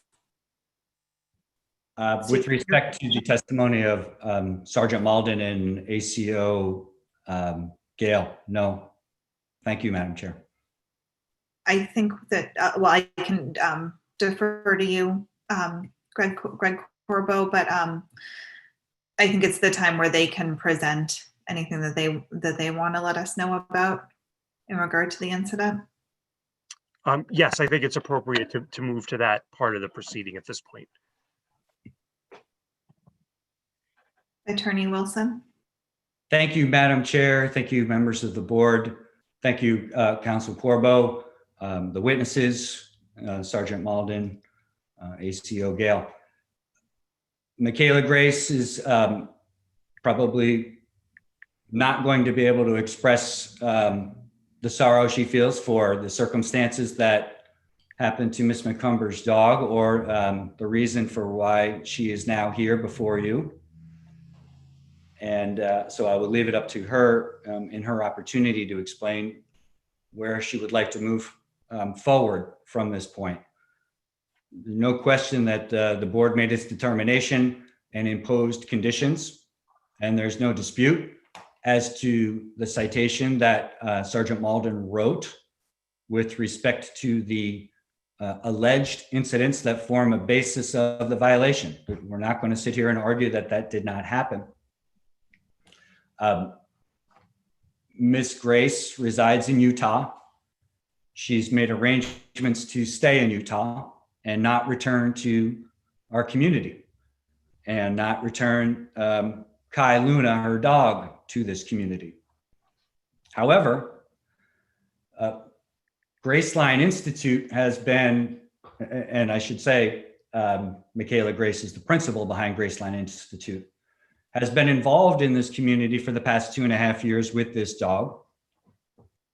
And but for the horrible, unfortunate incident that brought the nuisance finding on her, that's not all that Graceline Institute or that dog is made of. Starting on June 15th of 2021, the community or the town of Nantucket Community School will no longer be able to offer the grant services that the Graceline Institute has agreed to provide to our community. I'm going to have Ms. Grace speak to specifically what Graceline Institute does, has done, and what they would anticipate they would do for our community from June 15th, 2021 to August 31st, 2021. Madam Chair, if I could ask, it doesn't appear that any of this has to do with the dog incident. It's not clear to me where this is going and what this has to do with the Graceline Institute. We're here to talk about whether or not the dog on a particular occasion was in violation of a restraint order issued by the select board. Through you, Madam Chair, can we have this proceeding limited to that issue? Yes, I would appreciate that. And I mean, just for clarification, can I ask, are you stating that the dog is not going to return to Nantucket? I stated that. Yes, Michaela Grace has authorized me to state that, and that is precisely what I stated. Okay. I'm telling you that there has been no dispute. So, Council Corbo, I appreciate your input, but there's no dispute that the citation was issued by Sergeant Malden for the facts that exist. So we're not arguing that. But now that I would be allowed to continue from June 15th, 2021 to August 31st, 2021, Graceline Institute has accepted the request of the community school to carry forward with the grant work. And if the board is inclined to condition Michaela Grace's return to the community of Nantucket to operate Graceline Institute, which would include the presence of the dog Kai Luna, she would be willing to abide by whatever conditions the board sees fit to permit that to happen. Otherwise, Michaela Grace and Kai Luna will voluntarily not return to the community of Nantucket. However, in no way do I wish that to be misconstrued to prohibit her from returning to this community. She's just agreed that she will not come back to this community with her dog unless invited with conditions, and that would be the request. So if given the opportunity, and if it's not seen to be too far beyond the scope of what the board has the ability to do to condition and punish Ms. Grace moving forward, I would ask the board to consider either telling her, no, you're not welcome back here with your dog, in which case she acknowledges that and won't come back with her dog, or after you hear what Graceline Institute has done for this community for the last 2.5 years, and whether you think it can be conditioned such that it can offer those grant services that the community school cannot offer to this community, you could perhaps offer some conditions, but that's it. Attorney Corbo, can I ask a question of you, and for clarification? My understanding is that actually sort of banning a dog from the island is not within our purview, that they don't allow those kind of measures anymore because it can create a problem for another community. That's correct, Madam Chair. You cannot prohibit Miss Grace from returning to the island with the dog. If you decide that you're going to retain the designation of nuisance dog, then, you know, the only remedies available to the board are to impose conditions on how the dog will be kept. So you are correct. It is not an option for the board to indicate that the dog cannot come back to Nantucket. And it is certainly not an option that the board can order that Miss Grace cannot return to Nantucket. Thank you. Just to make sure that we're clear on what's actually within our purview. And I want to be clear that Miss Grace is said she will not come back to Nantucket with her dog if you don't want her back. It's not that we're fearing that you're going to ban her. I understand what the law permits. She said she's not going to come back. She's not going to come back. She's not going to operate the Graceline Institute from June 15th to August 31st unless she feels that the board would condition and would want that to happen. And the only way I think that the board would be able to consider that would be to hear from Michaela Grace what she would anticipate she would be able to do during that approximate 2-month period. And she would offer the 2.5 years of what she has done as proof of what she thinks she can do. That's all. Madam Chair, I mean, this really is not an appropriate direction for this proceeding to be going. I mean, it almost sounds to me like Ms. Grace through counsel is holding the board hostage, that she will not provide services that she's provided in the past unless you allow her to keep her dog on the island. And honestly, one thing has nothing to do with the other. The issue here is, what is she going to do to ensure that the dog is properly restrained while she's here? It doesn't matter what she's doing or not doing while she's here, or what she may or may not have done in the past. The only issue is, how is she going to ensure that this dog is not a public nuisance by being allowed to run loose and unattended and cause harm and injury to other animals on the island? That's really the only issue that's before you. And what she may or may not do for the community really has nothing to do with this. Yeah, and not that we don't appreciate everything that she has done, but really, I think the decision that's before the board tonight is one, with this incident, has there been a change from whether this dog is a public nuisance or whether the dog has become a dangerous dog? And two, what kind of provisions would the board feel necessary to craft in regard to this that are allowed? So I mean, I'd like to keep it focused on those points if we could. And I mean, it just to put it out there, I would love to hear from Michaela. I mean, my concern is, and I sympathize with the need to run a dog, especially a dog of this breed and this size. Did it become a common practice to have the dog off leash and go for a run? And because that is a little bit worrisome. Thank you, Madam Chair. I don't know where the animosity is coming from. My client is not trying to hold anybody hostage.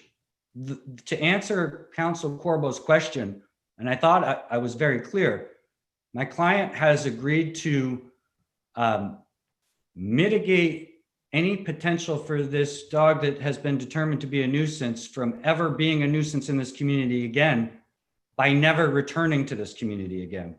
That is what she is offered. That is her decision. That was her final decision. If, however, the board is amenable to imposing conditions on the dog being leashed at any time that the dog is not inside and confined inside a house, that didn't work. So I will certainly welcome Michaela to explain to you, Madam Chair, as I'm sure all the board members want to know what happened on this day.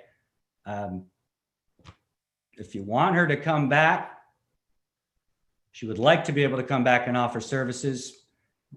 If you want to require conditions, she's amenable to whatever conditions that the board would impose. But her decision to make sure that it never happens again is that she's going to stay in Utah. Well, that's perfectly fine for her to make that decision, but that is not within our purview to require. So it's kind of a moot point. It's what, if she is to return to the island, what conditions might this board want to put on it? And does the board have any desire to change the nuisance dog to a dangerous dog designation? Those are the I don't think it's a moot point. I think it is probably the most compelling way that Ms. Grace could show the board that she will prevent this from ever happening again. That's why it's being presented. I don't believe it's moot. I don't believe it's holding anybody hostage. She's saying, I will not bring this dog back to this community. Regardless, we have to put conditions on if we're going to. I understand that. And so the conditions would be whatever the board would deem appropriate. But if now I could turn it over to Ms. Grace to answer your specific question about this incident and how the dog got off the leash. And I would just ask that the record reflect that she did swear to tell the truth. Thank you. Ms. Grace? Hi, my name is Michaela Grace and I have been sworn in. Is that what I say? So I think the first thing I want to say is, Karen, it's nice to talk to you again, and I'm so sorry about your sweet puppy. And I wanted to explain where I think some of the confusion came from is that when I talked to, the last time I spoke to the officer on the phone, I was told that what was up for discussion in the select board hearing was that Kai Luna would be banned from coming back to the island. So that's, I think, why there's confusion about it. And because I am on the spectrum and I feel big feelings, I felt so bad about it that I had sort of made arrangements to train an amazing faculty to sort of take over, and I was willing to not come back. But from an ADA perspective, she is my service dog as well. And so I wouldn't be able to work there for 2 months and not have her with me. So I was really trying to create as much peace as possible.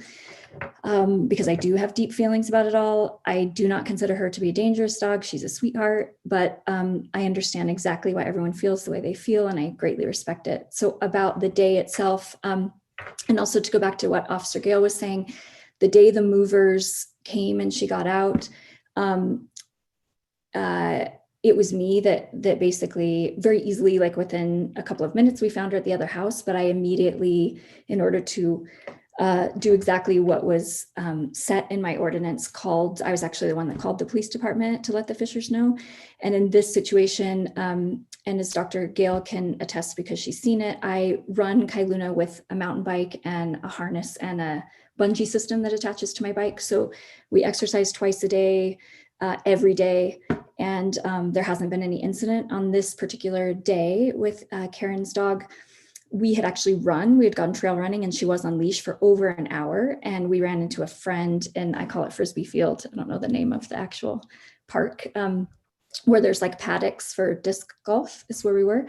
And we ran into a golden retriever that she plays with and that we see all the time. And she actually was on leash, and the leash goes around my waist and then attaches to her. And so if she gets tangled with another dog, it's tangling me. And I take full responsibility for the fact that my way of untangling her was that I disconnected the leash at the time. She played with that dog for a couple of minutes while I talked to the owner, and then went into like the bushes to play. And I immediately called her name, went into the bushes after her, but turned on the GPS unit, and it was sending a signal that she was only within a couple of feet from me. So I didn't consider her lost. But I think the past will show I was the immediate one on moving day that did call. So I would have easily called had I thought there was a problem I just didn't know. And it showed that she was in the same paddock. And so I just kept going deeper into the forest and deeper in, like kind of bushwhacking through the weeds that were taller than me. And then got a call on my cell phone from a sweet young man Kai was playing with his dog, and he was standing at the edge of a different paddock, and I went and picked her up, went home, had no idea that there had been an altercation with Karen's dog until I got a call. not from Officer Malden, but a different officer at the time, a male officer, called to let me know that there had been an incident. He had called it like a nip at first, and then I instantly had asked for Karen's phone number. It took me a while to be able to get in touch with her, but I can't speak to the event because I wasn't there, but that's sort of the details I think that you're asking for. But my institute has partnered with the community school. We've merged missions. So I currently have certified district teachers in emotional intelligence and sort of pandemic proofing or COVID proofing, creating alkalinity in the blood through meditation, that sort of thing. So it's what I do for school districts all over, and specifically Kailuna and Rufaselli in the special ed department at the high school. We've actually brought students to the institute, and in partnering with Tracy Roberts, who runs the community school, Andrew Vaselli, and many other teachers, we are creating special ed programming, teen programming that the community school, because they were kicked out of not kicked out, but couldn't do the services at public schools, have now come into my institute to do that. And so where Kailuna fits into it is that specifically with kids on the spectrum like me, and in teaching using what's called AVE machines, so audiovisual entrainment, to get different parts of the brain to light up. Because it's overstimulating for kids on the spectrum when lights and sounds come into their body. We're training them to basically get themselves into calm neurological states. Kailuna is used as a therapy dog for that, especially if they're in a high beta brainwave. So she's a part of my work, like boots on the ground at the Institute. But because I have job offers so many other places, what my attorney, Mr. Wilson, was trying to say is just that if I am not allowed to return with her, I probably wouldn't be able to return to provide those services. And the community school has the grant jointly with me for the school year, and I work virtually with them. And then I take over providing services and donating services in the summer. So it's about a 2.5 month period that Kailuna and I would return, but I'm not a year-round resident of the island anymore. Thank you. Thank you, Ms. Grace. Yes. Sergeant Malton had her hand up. She might have wanted to clarify something. Yeah, I was just discussing with Officer Gale a few things. We don't consider the dog to be dangerous because the dog bit another dog, it nipped the other dog. I'm also speaking for Officer Gale as well. We feel that the dog is just a nuisance because it's off its leash. And so since the dog can't be banned from the island, we suggest that maybe there should be a higher fine of some sort, where if this happens again, that the fines increase as it goes on, or something else. But of course, we can't ban the dog from the island, just to let you know that. So that we're just hearing the conversation about the dog being dangerous. Our feeling is that the dog is not dangerous, it's just a nuisance. And that this one incident with it nipping another dog, has only been one incident with that particular dog. And we feel that we should focus on the nuisance and the leash law and the confinement of when she's here in a house versus the other issue of the dog biting another dog. Thank you very much. That's very helpful, I think, to the board. Thank you, Sergeant Malden. Madam Chair, Yes. if I could, through you to Ms. Grace, what do you intend to do differently to ensure that this does not happen again if you are back on the island? Go ahead. It's a great question. Thank you so much. So in terms of all of the ordinances thus far, which if you need witnesses, I can have witnesses speak to. So she was never off leash, even in like the backyard, in terms of letting her run around. So even if there was like housing insecurity there, I had to move all the time. I never, even in the 4 years I lived on Nantucket, couldn't find regular housing. So most of the landlords wouldn't allow for the large, tall fencing or the coyote rollers. And so my way of adhering to that regulation was I would just never let her in the backyard. So I always had her on leash, either mountain biking or running. She runs every day with me. This was a particular incident. We all have those moments where like, oh, that one choice I made, like I fully own that it was a terrible choice, but I could easily not. There's actually another part of the leash that I can take off to try to disentangle her from things like that. But in all honesty, she was having so much fun with this golden retriever, and she knew the golden retriever. I let her play. I could easily make sure and commit to you that I wouldn't let that happen again. But I really do exercise her every day, keep her on leash, and we have fun outdoors. And And so she does have like a tie out line where sometimes she's on a leash on a deck if I'm looking like with her, which I considered a leash. But I haven't let her like roam a backyard, or she's not jumping over a fence. She's not going wild. And if anything, even the instance where the movers let her out, to me, it was evidence that she's not a dangerous dog and was a nuisance, in the sense that she didn't run wild. She didn't go after chickens. She didn't go after other dogs. She went right back to our old house. Like, she's actually quite a mellow creature. I think that she, with Karen's dog, you know, sometimes there's a little like posturing between dogs and they work it out. If she really wanted to harm Karen or the dog, I think she would have. I think she was scared. She also had surgery a couple of weeks before, so she might have been a little bit more protective. So my commitment would be to just be really strict about the leash, which I actually already am. I'm on the island for a very limited time, just when I'm providing certain services. So it wouldn't be as, you know, I'm not there like I was when I was there year round. So, but definitely a commitment to be more careful in like dog park areas and to just keep her with me.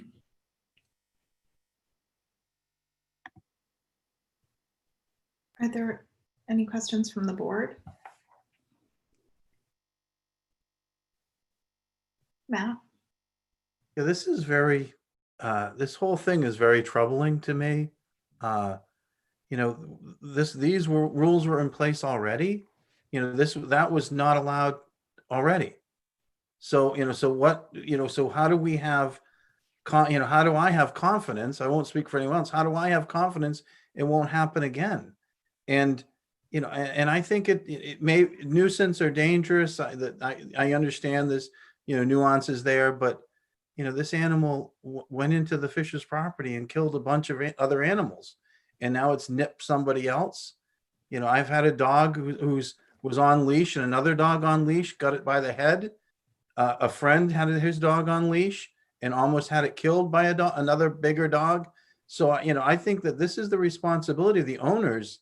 You know, if your dog runs away and it's well trained, you should call it and it should come back. You know, if it's this wonderful, if it's that well trained, what is it doing running in the woods? I mean, I'm very, you know, I think that we on the island need to tighten up on this type of stuff. I think there's a lot of incidences that don't even make it to us, but, you know, and I know of them. And so I'm really conflicted. I think that this is, you know, if we make a determination as a board and then don't follow through when it comes back to us, you know, I just think that we've really got to take this seriously. It's $500 fine, 60 days in jail, up to $1,000 in 90 days. This is serious stuff. This isn't. Anyway, I've said enough, but I think that, you know, as a board, we should take this seriously. The incidences are happening are very serious, and, you know, and the dog owners have to take it more seriously.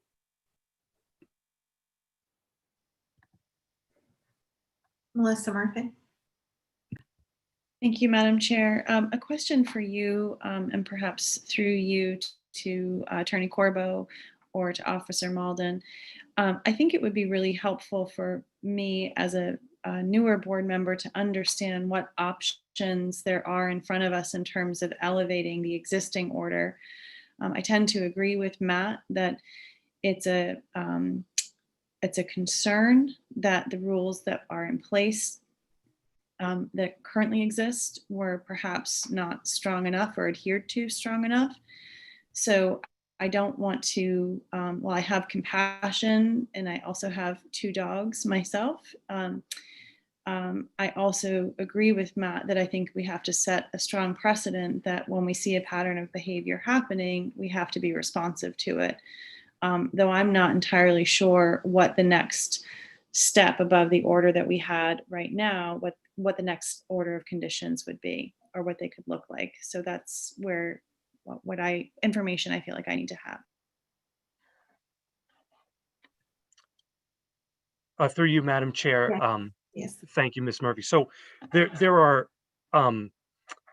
essentially 3 options for the town to enforce this order of conditions. So the first option is the option that was exercised in 2019, which is to issue a non-criminal citation for a violation of the town's leash law. The second option would be to pursue criminal penalties for the violations of the board's order.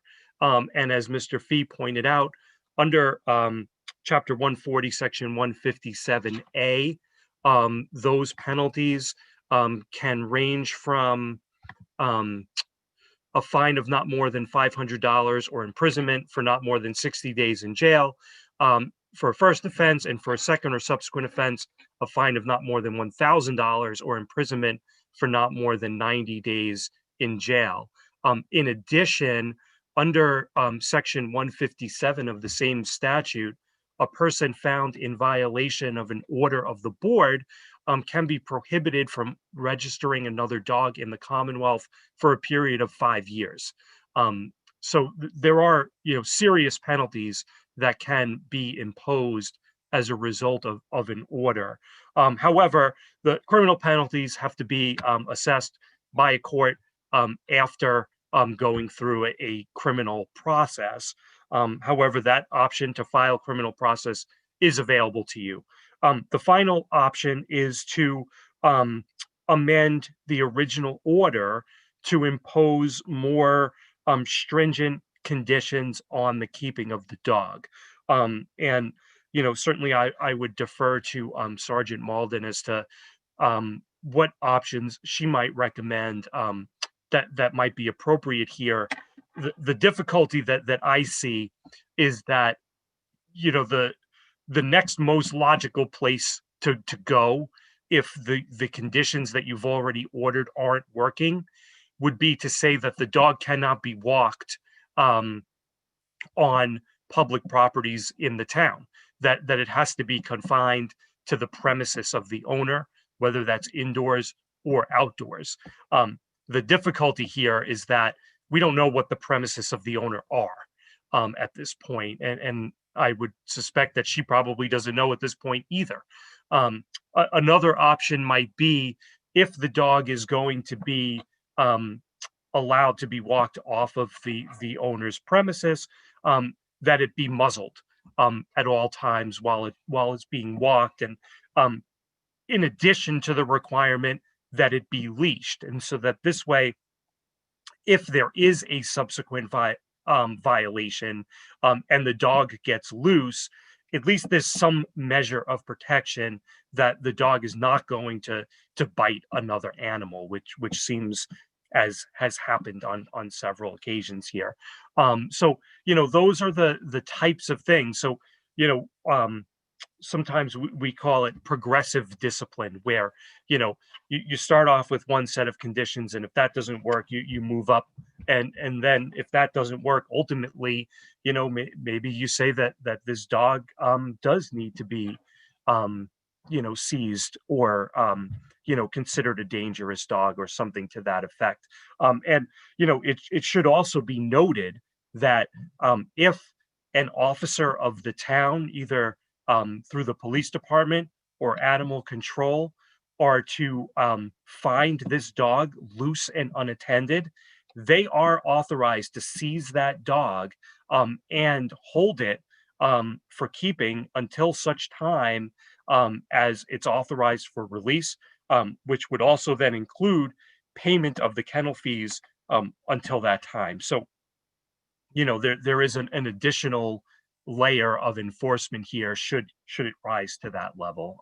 So, I don't know if there are any other suggestions as to where we might go from here, but generally speaking, those are what your options would be. Thank you. I just want to give the board the option for this evening. We could certainly continue to discuss this and come to a conclusion, or under the circumstances, Kailuna and Michaela Grace are in Utah for the winter, and we could take a little bit of time to think about this. So I just want to leave that option out there for the board. And I don't know if there's any further recommendations from the police department in regard to this. Just said steeper Um, fees. again, as we just want to reiterate that we just think steeper fines at this time. That's what Officer Gale is telling me right now, just steeper fines.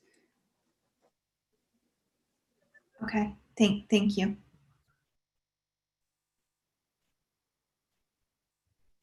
Board comment? I have Oh, my yeah. hand up for a while. Oh, I'm sorry. Okay. I must be in a weird block where you can't see me.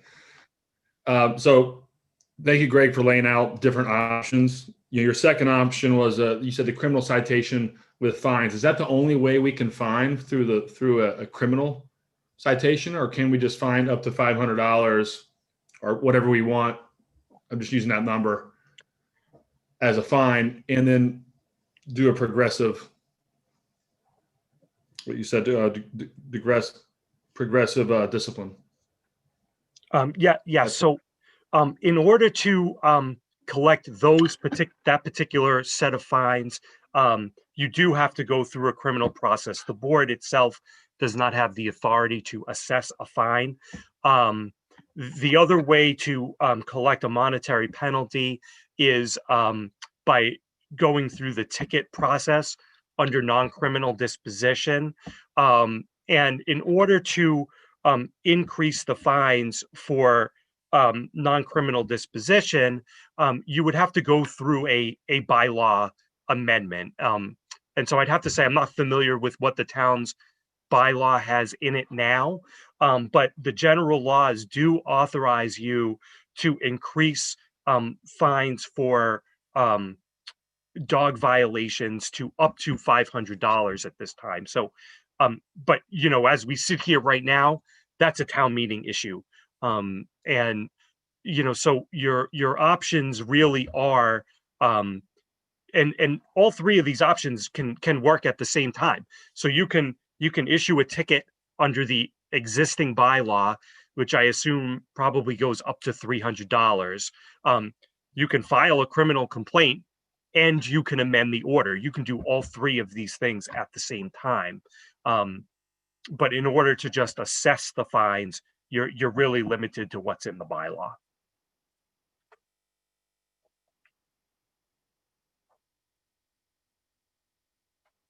Jason? Just to kind of throw something out there, I'm fine with some non-criminal fine, whatever those numbers are, whatever the board would come up with, to just show that we're serious. It's obvious that we can't ban the dog. Nobody wants to ban the dog. We can't from the island. It's more of making sure that we're serious and then adding on some kind of progressive discipline, whether it's the muzzle or something else. So adding to the order and some kind of fine. That's kind of where I'm at listening to everything. Michaela, it's, I have to be unemotional about this. I'm aware of the positive effects you have on the community, but I also have to look at this of how to deal with it. Training wise. May I say something? Just speaking with Officer Gale, Yeah. she said that having the dog muzzled would not work with the type of dog that Kai Luna is, since it is an emotional support dog, that it would basically deteriorate its spirit and not be a good emotional support dog. It would just be a reverse effect to it. We just wanted to put that out there. She just wanted to let you all know that. Thank you. That was helpful. Thank you.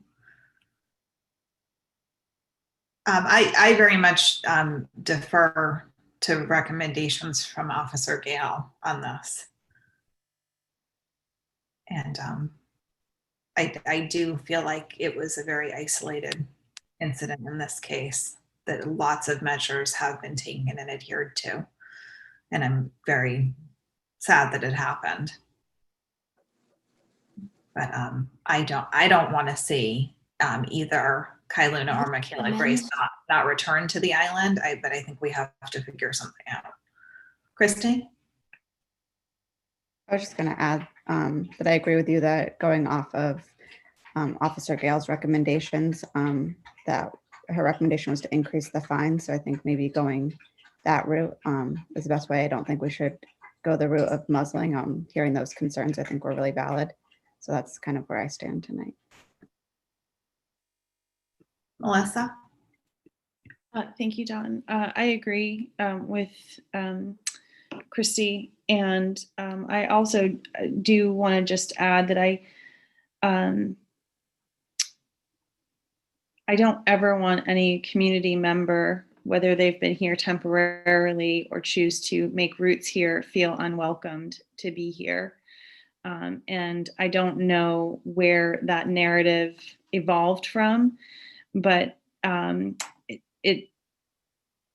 it's not the case, and I think we can say this as a board, that anyone feels that anyone should be banned from Nantucket or that Kailuna should be banned from Nantucket. I think that none of us wanted to be in this situation, to hear the story of Kailuna getting off leash again, and that raises serious concerns in the community. And so I think the increase of the fines is the next responsible step.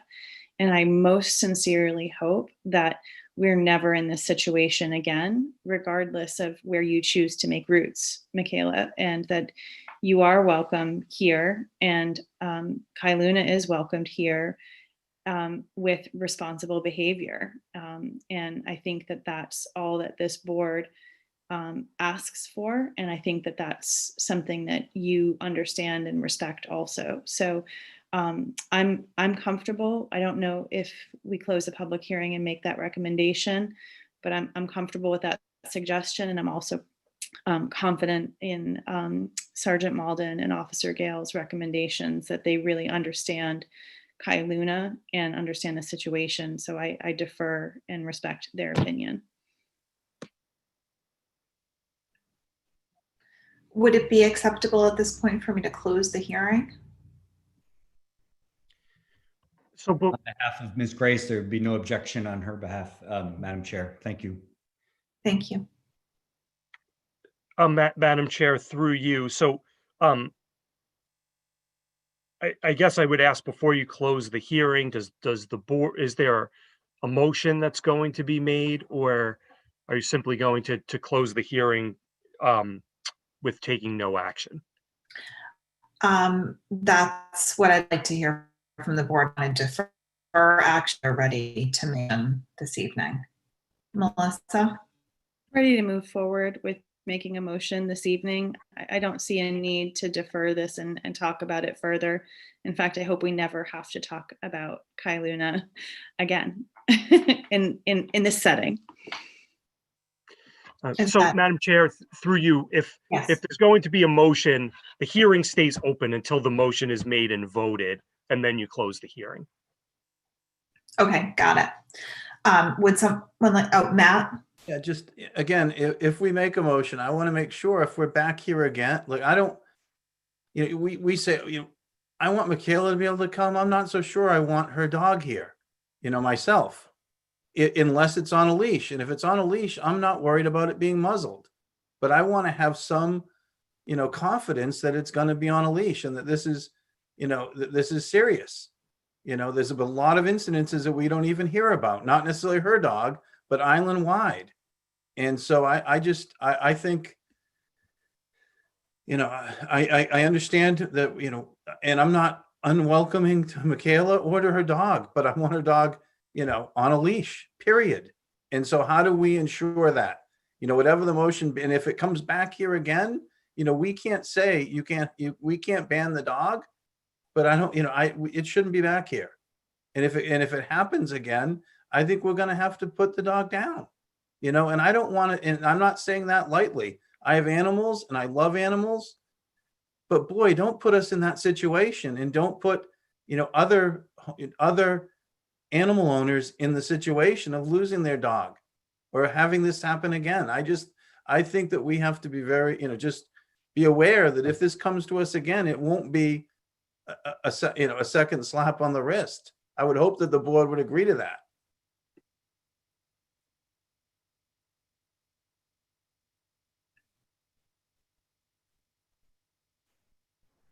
Does anyone have any thoughts?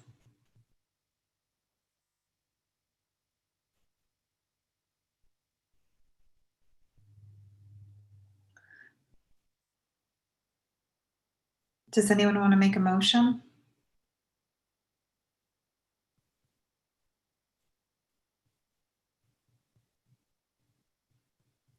Madam Chair, I thought Melissa, you said you were going to make a motion. Yeah, thank you, Jason. I'm trying to figure out exactly how to word it. I'm still not entirely certain on what the escalation of citations would be. And so I think if to make an appropriate motion, I would need to hear specifically what that increase of the violations would be. But I will not be making a motion that would include not having the dog be able to be walked on public property, and I would not include in my motion muzzling the animal. Attorney Wilson has his hand up. Thank you, Madam Chair. Could you please ask Sergeant Malden the total monetary fine associated with the citation that she issued? Because I think that could help the board with the penalty portion, which it seems like would be part of the motion. Thank you. I didn't issue the citation. It's $50 though. And what is the maximum fine? Is it 300? Is there a maximum fine? I have to double check the bylaw. We would have to double check the bylaw. We've never had to really get to that point. I don't know. off the Officer top of my Gale can head. check right now if you'd like. Okay, could you give that a check? But the standard non unleashed dog is $50, and that's what Miss Grace has been cited both times, the past 2 incidents.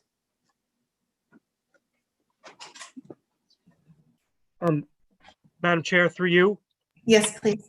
I will throw out a potential motion for your consideration.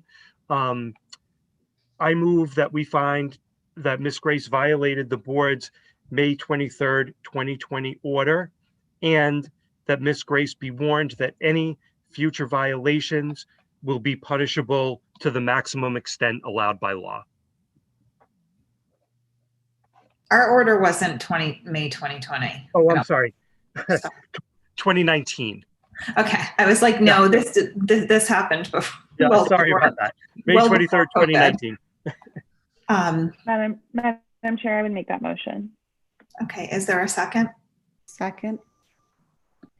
Is there anything further discussion on the motion?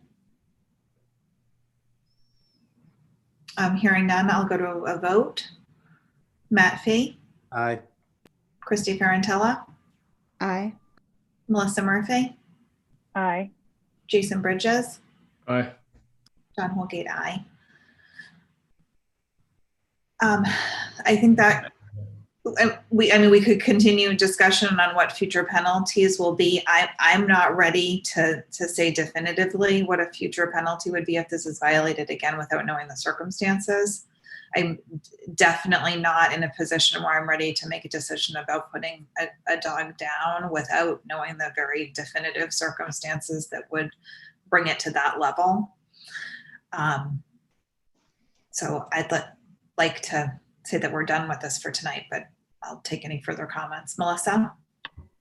I was just going to completely agree with you, Madam Chair. I think that, we understand a bit more, unfortunately, about what the options are in front of us should Michaela Grace and Kai Luna come back before us. And I think everyone can agree that we hope that we never have this conversation again. But if we do, the penalties will be and the punishments will be commensurate with the aggression that the dog shows at the time of that violation, if there is one. Then I hope that there's not, but I agree with you. I'm not ready to make that determination in advance tonight. And yes. Madam Chair, through you, I'd be happy to work with the town manager's office and animal control to take a look at your bylaws and make sure that the penalties are sufficient to protect the interests of the town. And if you see fit, we can prepare an article for the next town meeting to increase those penalties.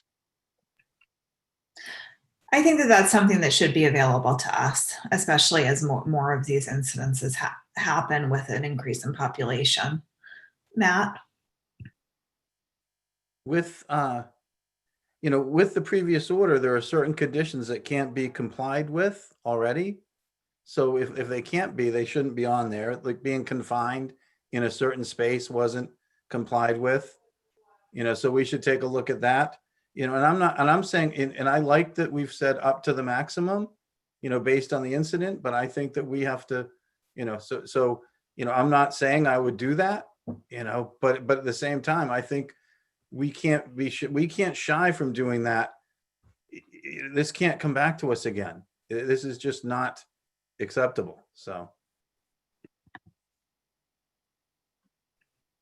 Thank you. Just to get a sense of the board, are you supportive of the idea of a potential article for town meeting that gives us a different fine scale? Yes. Okay. I think it's worthy of crafting and discussing as a full community at town meeting. But if there's nothing further from anyone, I think that we can end this portion of Eric. Oh, I just wanted to ask Greg if he could email the town manager and myself the motion that he put forward. Thank you. Thank you. Thank you all for your time tonight. I appreciate it. Hopefully we don't have to do this again, but we'll see you under better circumstances. Thank you, Madam Chair. Thank you, members of the board. And sorry, do you need to officially close the hearing now? Yes, I am closing the hearing, and anyone who is here for this matter is welcome to drop off unless you really enjoy sticking around for the rest of our agenda. Thank you. Good night, everyone. Good night. Next, we have the town manager's report. I'll turn it over to Libby. Thank you very much. So first up, we've got an item that is a follow-up to some issues that were raised at your October 14th meeting from our Children's Beach concessionaire, and the sort of allegations that were made were followed up with the police department the following day. And we have rather a different story about actions that were taken much more immediately than were represented. So Officer Mack is on, I believe, and or the chief to address those comments. We just don't want to leave the public with the impression that what had been said was actively happening. Well, let me, I'll go ahead and start. Just one of the things that many people are not aware of is last year we started a new program here in the police department called Neighborhood Police Officer, Downtown Police Officer. And we looked for an experienced police officer, and we found one, Officer Jerry Mack, who was willing to do this job. And what it involves is dealing with, on a personal basis, the downtown and core area, but also the surrounding area if whatever's happening there impacts the downtown core. And obviously Children's Beach and that little strip there is an area that's very significant to the downtown. Officer Mack was immediately involved in dealing with a lot of the issues that had been going on down there for a number of years. And he has a little bit different take on what occurred. People were left with the impression that the police would be called and nobody cared, we wouldn't do anything, and that's far from the truth. So I'd like to turn it over to Officer Mack now, and he can explain what he's been working on with the Children's Beach area. Thank you, Officer Mack. Thank you, Chief. Thank you, Madam Chair, members of the board. Just to clarify, when she made those comments last time, I had met with her, I think halfway through the summer, and she didn't tell you that we had that conversation, and I assured her that I would address those issues, and I did. So she may have been talking about up until the time I met her and was made aware of these issues and told her I was going to take care of them all. And so just to get that out there, back when the lockdown happened, I noticed that the kids were using this bandstand for a skate park. And then I noticed some trash was dumped there by somebody, and on as it grew on throughout the spring. And then as summer came on, those issues that Ms. Chapa relayed to you were accurate. But since I was made aware of them, I took action. And for the rest of the summer, she probably didn't realize it, but what I did was pretty much, reduce those issues to nothing. I spent many nights there. One of the issues was there were a ton of kids. As soon as the sun went down, they came in waves between the ages of 10 to say 16. Hundreds of them came into town and they made their way down to Jetty's Beach, Children's Beach area. I strongly think that that's COVID related because they had nowhere else to go and they were bored. And none of them had masks on, by the way. I took care of that by having a strong presence there. And when 10 o'clock rolled around, I kicked them all out because they weren't supposed to be there, made them clean up their trash. They did litter. She was accurate in her observations, but I do think that's all related to COVID. They just had nowhere to go, and I took care of that. As soon as they see me coming, they all basically, a lot of them ran. Some of them even had firewood that they were going to light fires on the beach with, and I said, no, get that out of here, and they did. By the third or fourth time of dispersing these crowds, they understood and they got it. And when they saw me coming, they left, or they would look for the cruiser and they would just leave. So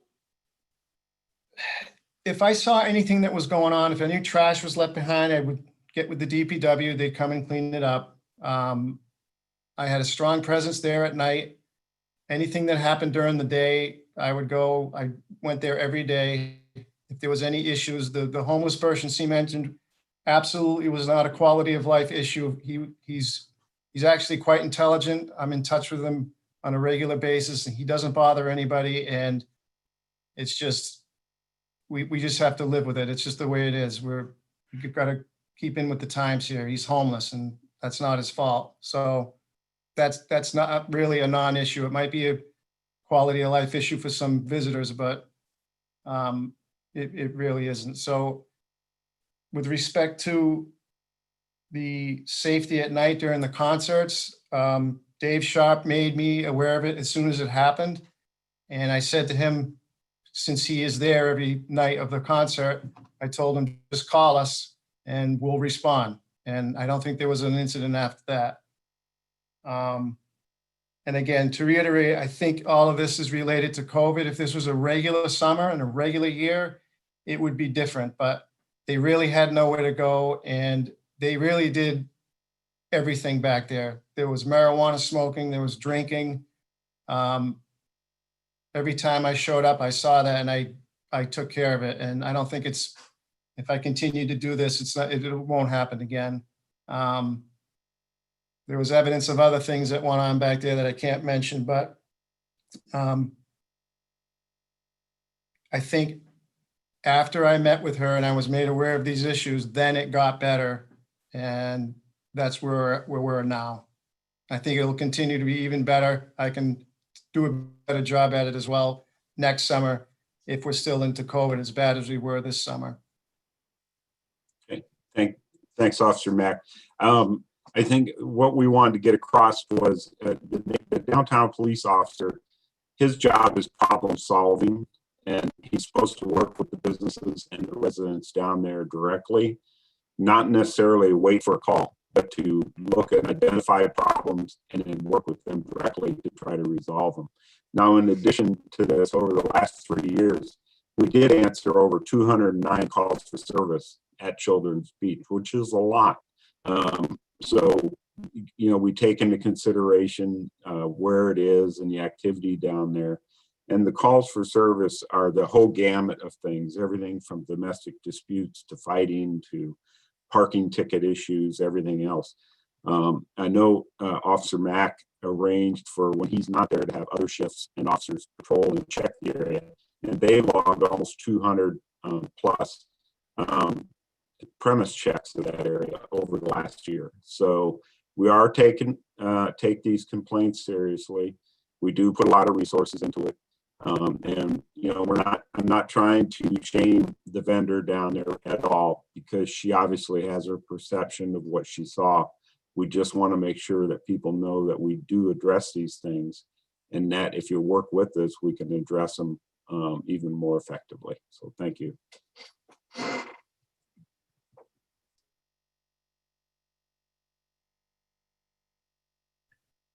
Thank you. Jason? I just wanted to thank Sergeant Mack and Chief for bringing this, giving an update, because they're serious issues, but it's nice to hear what work was done. And I wanted to say, Sergeant Mack, I appreciated your compassion towards the homeless individual. That was very nice to hear. I appreciate that.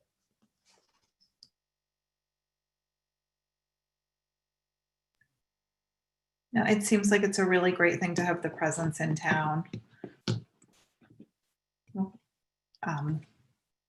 And it's sounds like you all are on top of it, and I appreciate that. And we all do. Okay, if no other questions about that, Officer Mack and Chief, thank you very much for those clarifications and that ongoing effort. Next, we've got first quarter reports for fiscal 21 from Wannacomet and Sconset Water, Sewer Enterprise Fund, and Solid Waste Enterprise Fund. I think if the water company director is still on, Mark Willett, Yeah, I'm here. Yeah, he's there. Take us through. Start with you, Mark. Okay.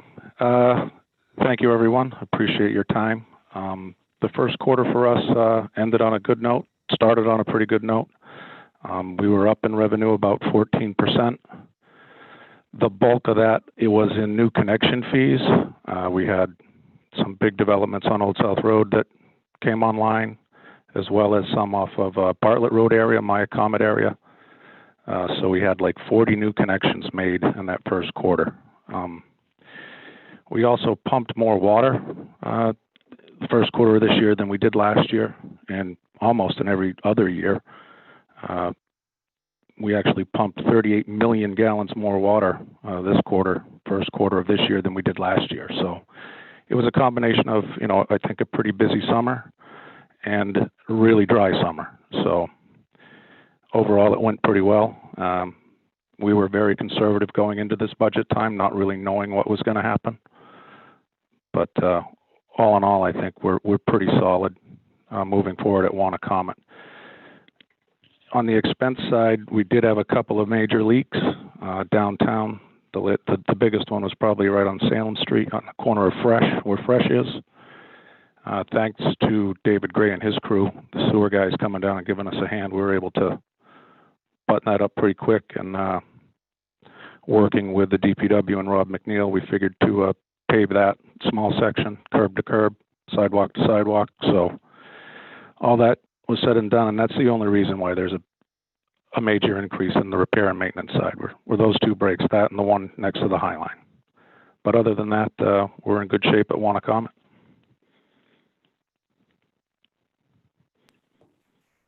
Thank you, Mark. It was good to see you had solid numbers. Do you want to Sconset, we saw no new services this quarter at all. And all the revenue in Sconset for this quarter was based off water use.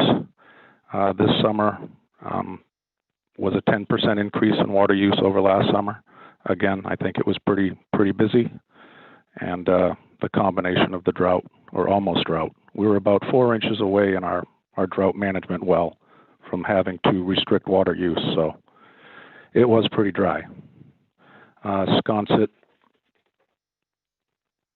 is continuing to show more water. I even talked today with David a little bit. The numbers in Sconset are still relatively high for water use, even going into this next quarter. And for town, I forgot to mention, when we did the bills in September, we had 500. At the end of September, we had 500 non-use meters. So 500 houses that were being used were stopped use at the end of September. That number's really low. It's usually way higher than that. But rolling into October, we just did it for October, and going into this quarter, we had close to 1,300 no-use meters. So I think people were sticking around for a little bit, and now some may be deciding to leave the island and move back home for a while. But we're getting closer to normal patterns for water use. Thank you. I can't see all the board members. Oh, Jason has his hand up. Yeah, so I want a question. I probably asked this before, Mark, for the debt service to total expense ratio. The target's 12, 59%. Could you just walk me through that, or Brian? Well, I know our goal is to try to reduce that as much as we can. That's why for the next capital project, we're not going to borrow any money. We're going to start using our retained earnings. And we're going to obviously meet more with Brian and in-house, have some meetings about maybe even using some of that retained earnings to pay down the debt. I think that I know that our target in each of the funds is 12%, but there's also an understanding that some of the enterprise funds, be it water and particularly sewer, they're in a position where they have to continuously maintain and upgrade the infrastructure to allow the operations to continue. So it's relatively, I mean, it is a little bit higher than probably I think Mark or I would like, but it's also a function of maintaining the infrastructure that they have. So it is, it's something that we've talked about and we're certainly cognizant of. And as Mark indicated, one of the ways to mitigate or help relieve some of the that pressure is by funding some of the upcoming capital projects with retained earnings and things of that nature. So while it is high, Jason, I don't foresee it as a major issue given what they have to do to be able to fund improvements, and some of the improvements cost a lot of money. So we really don't have a lot of other options in those instances. Thank you, Brian. Is the 12% just a kind of standard number that all municipalities shoot for? It's kind of a number that we've really kind of, when we did the financial policies, we looked at, but we also knew when we did them that setting at 12% that Wanacom, Wisconsin's another one. If you look at their budget, the vast majority of theirs is solely debt service. So it was a function of setting it at a limit that made sense so that we would pay attention to it, but also understanding that even setting it there were entities that were going to be exceeding it initially. But it's really a guide, and the financial policies do allow us the opportunity to exceed it under certain circumstances and necessity. And these certainly, the maintenance of the infrastructure would certainly be one that we would look at and understand why we had to do it. Thank you.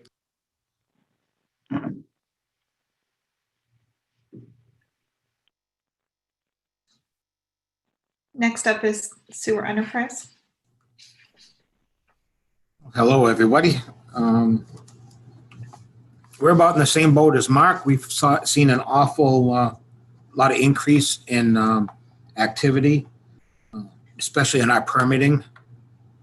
And we continue to go forward. I just want to give you a couple of numbers, just, total permits in fiscal year 20 were 434.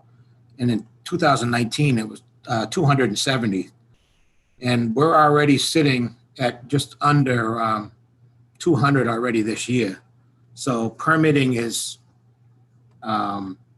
really busy here lately. So that's why it's showing a lot of our revenue, showing some increases in our revenue.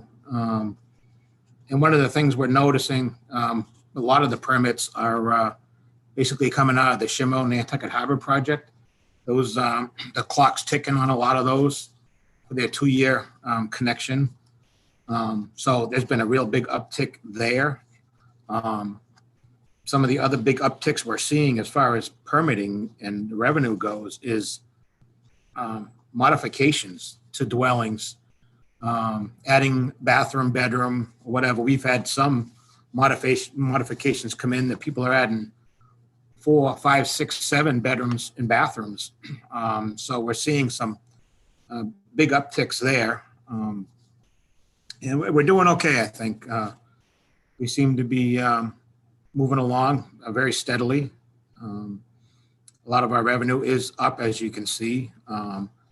We also are seeing, Mark mentioned Wisconsin specifically. I had to call him today to make sure they didn't have an issue going on out there, because we were seeing some pretty significant flows. And it's just that many people are still here in Wisconsin that we're seeing But all in all, I think we're doing pretty good.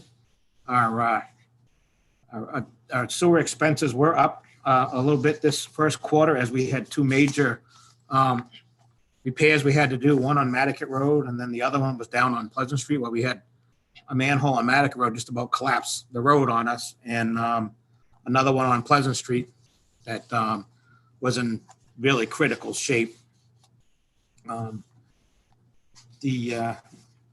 Nothing else really popping out with any concerns right now. Like I said, things seem to be going well. Our crews are out there very busy. And I think we're right on target for where we are. Although higher on the revenue side, I think we're pretty much gonna be on target here moving forward. I don't know if anyone has any specific questions. We are continuing to do our COVID testing through the sewage program. I try to get those results to Roberto and Libby as soon as I get them. So that's going on. And then other than that, you probably see an awful lot of activity around. We have a lot of sewer projects getting underway or already underway. So one highlight just of some stuff that's coming this winter, and I will let the board know and everybody, is we're going to be trying a new technology this year.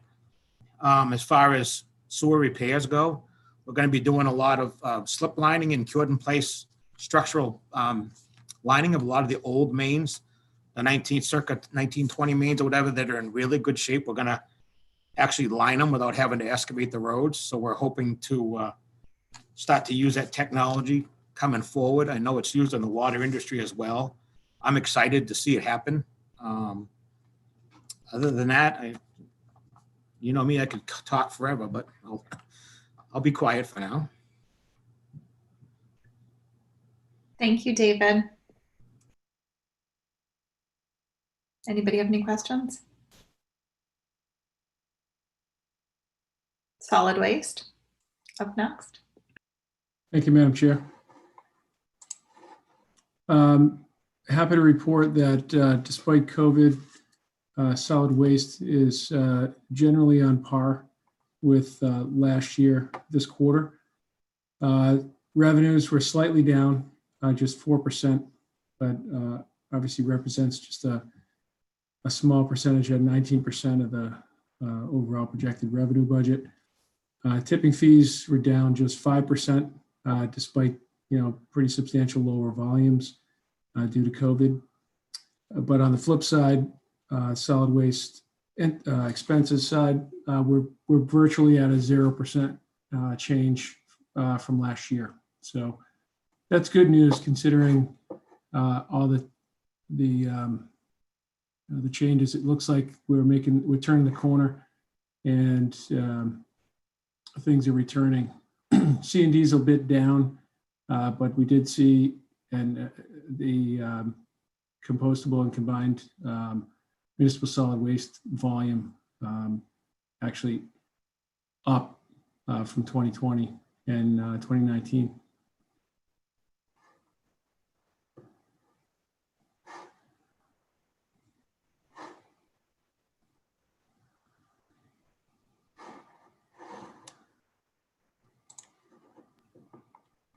Any questions? Jason?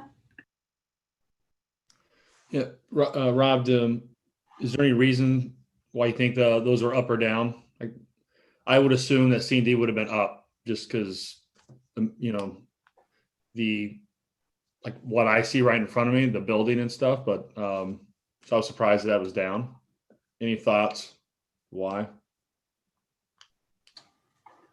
The only thing I could say is it's probably based on the way that the work was booked. And it certainly could be the maximization of delivery, making sure these things are full when they're coming in. I mean, it could vary all over the map. We've seen trends in the past that have been what seemed to be obvious, but in some other cases, kind of tough to pull together. We have here, some real spikes previously in September. I think what you see is back to work in July pretty busily, which actually I'd say C&D was higher than 2020 in July, which I'd say you could attribute to a busier summer than normal as far as construction activity. But yeah, August and September, I'm not really sure as far as C&D specifically.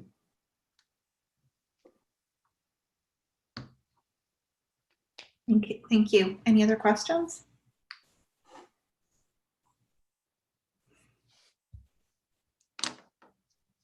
Thank you very much. Thanks. Libby, turn it over Thank to you, Rob. review. Okay, so what I've got next is is what I call preliminary outline number 2 for the 2021 annual town meeting warrant.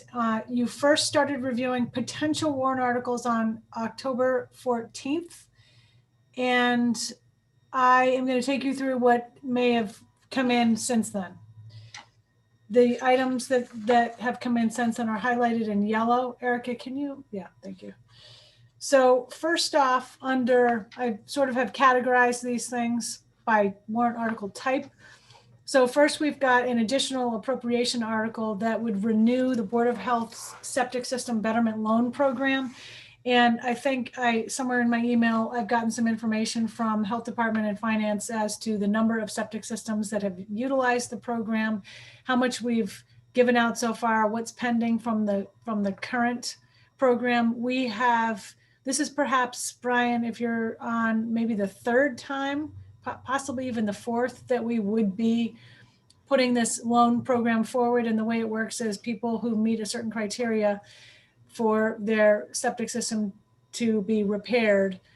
I don't know if it covers replacement. I can't recall, but they can get a loan through this program, and it ultimately the funding comes from the state, but it is paid back through loans. Yes, Brian? That's correct. And I believe that this will be the 3rd time that we've participated in the program. So it's a popular program, and it helps people out, and it keeps our water quality better. So we would want to put it forward again. Then the next category is other select board sponsored articles, and that's broken down into some additional categories. So just to remind you, we have some other go back up a bit. I just wanted to remind them. Yep. The other appropriation are finance related ones down near the bottom there. These are articles that, and you have a little talked about these. I mean, you don't necessarily need to decide anything tonight, but by the time you adopt the warrant, we're obviously going to need to know which of these articles that were approved or not approved at the election, and we didn't bring them forward on the town meeting warrant on June 25th, ultimately, we are going to put forward again on the election ballot and the town meeting ballot if it's so applicable. Okay, then go back to the yellow down more. Okay, so we had an article 30 relating to land bank financing on the annual town meeting warrant that was not acted upon at the annual town meeting, and the land bank has since requested to withdraw this article. Going down a bit, Erica, zoning bylaw and general bylaw amendments. We've got some, I mean, we've already gone over a lot of these things, but there are a number of citizen articles that were carried over for zoning from the June 25th town meeting. And Harbor Place is an article that is preliminarily potentially going to be on the 2021 annual town meeting warrant. You don't have that article yet. It is in process. General bylaw amendments. So these are some potentials. You've talked about those first few. Paid parking is sort of still outstanding. There is a request from the Historical Commission to amend the town code. That request is attached here. There are some potential sewer district amendments that relate to PFAS that's under review right now. And then potentially if submitted by SBPF, there could be an article to expand their erosion control project, and that's tentative. That came up at your meeting last week, so I just added it here just to keep track of it. And then there's a cleanup issue with regard to Community Preservation Committee terms. Going down to home rule petitions, I don't think there was anything new there. Real estate, Mass General Law acceptances, just FYI, if the board agrees, we had last year for the 2020 annual town meeting, we had discussed whether or not we wanted to put forward the Municipal Water Infrastructure Investment Fund, the so-called WIF. And we also were examining the Cape and Islands Water Protection Trust Fund and trying to kind of compare them and see which one may or may not be something that we want to put forward. And I had a work group all ready to start working on this, and then COVID came along and it got completely derailed. So, and we have not been able to bring that back up to work on. So I would suggest reconsidering that for 2022, unless you want us to refocus. Real estate related, we already had some potential real estate related articles, and now there's a potential land exchange with the land bank under discussion. Nobody or playing fields for Mill Hill Park potentially, and that is under review. Like I said, there is a potential that is probably executive session material at this point regarding a possible exchange with the Nantucket Conservation Foundation, and I'll brief you on that when it's time. Other citizen articles, that's just a list. Those are ones that were carried over from the June 25th town meeting. Ballot questions. I just added the government study committee questions because at some point there should be a follow-up with that group as to these questions, which were voted on. And I think they are actually coming in on November 18th. Let me just check that. Yes, they're tentatively scheduled to come to your board meeting on November 18th to review what they're doing and to discuss these ballot questions. Okay. Oh, I guess that's it. So those are new since, and also the dog bylaw that we just talked about, the potential increase in fines. I can add that to the general bylaw section. And that's all I've got right now. As we know, the citizen warrant articles are due November 13th. And so for your next update, which will probably be, I think that is scheduled for December 2nd. Well, probably December 2nd, we'll talk about warrant articles again, because that by then we will have this, we'll know what all the citizen ones are. So I just want to be sure if you have any questions or if you want to add anything or take anything off or whatever. I had two questions. One was, could you remind me on the sewer district and the PFAS, what that's all about? And then I had, my second question was, do we need to use this annual town meeting to decide where the short-term rental tax would go? Allocated a fund? I think we talked about a lot of different things, but I'm not sure if anything was finalized. I'll take that one first. Nothing was finalized. You did have a little bit of a discussion about that last year, but the general consensus was not to do anything yet until we had a full year of seeing what we received. And we will have that shortly, even though I would not call it a normal year. And we also really need to have potentially some discussion about that at some point, and we can look at the history of the traditional room occupancy tax with now the added short-term rental tax and what those revenue numbers are looking like, because we have, you know, a lot of services that are already funded, both visitor related largely and other services related to having additional people here in the summertime. And we don't want to, you know, reallocate a lot of that so that then we, if you follow, so then we lose that money to fund regular town services. But I have heard various things discussed, such as set up a fund that specifically is allocated to affordable housing or to water quality or to environmental issues, or, you know, you name it, somebody can have a fund for it. But I do need to discuss with town council the town's ability to set up a fund in that manner. It might need to be something like a special stabilization fund, which takes a town meeting vote to appropriate out of. But that could very well be something that the board wants to examine. Yeah, that's what I was trying to get at. Is it because if we don't get it this round, then it's maybe not a special town meeting, and we're waiting until 2022 to get a whatever fund we end up wanting. I just didn't know if we need to put that on our radar or not. We definitely need to put it on the radar. Matt?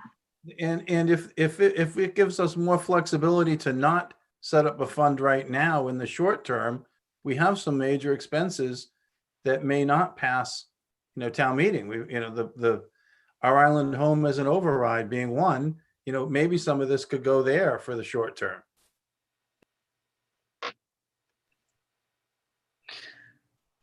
I don't love the idea initially of a stabilization fund for housing, because it worries me about the ability to actually act and use that money, which is what we've been trying to get away from by funding the Affordable Housing Trust Fund. I don't know if we would want to make some kind of a commitment to giving a chunk of money to the Affordable Housing Trust Fund for a number of years and until there's a more permanent funding source. I guess as part of the general budget. There's been some concern with a lot of their funding only coming from CPC. It was doable this year, but it's not necessarily doable going forward when we get back to having more requests. I mean, I think we will have a pretty good handle, because although lots of rentals canceled this year early on, they completely filled back in.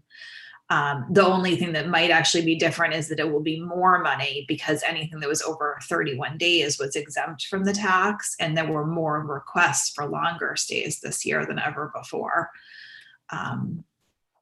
But those are just my initial thoughts. I know we'd also talked about funding for permanent funding for year-round bus service. Maybe I noticed that Brian turned his camera on. I don't know if you wanted to add something. Not at this time, no. But at this, okay, no mind. I think it's worth continuing to discuss and to get those figures so that we understand them. Jason? In the sewer district, PFAS? Oh yeah, sorry. So there are some properties that evidently are on septic systems that may be in areas where PFAS is an issue with the wells. So the idea would be, some of that, so obviously some of their water that is potentially impacted by PFAS is going into the septic system. So the idea would be to potentially let them connect, but they're not in the sewer district. So they'd have to be in the sewer district. And that takes a town meeting vote. And they do, as I understand it, they do have sewer nearby. So it's not necessarily a town extension. They most likely can simply connect fairly close by. Any other questions or comments at this time? Okay. Thank you. To be continued.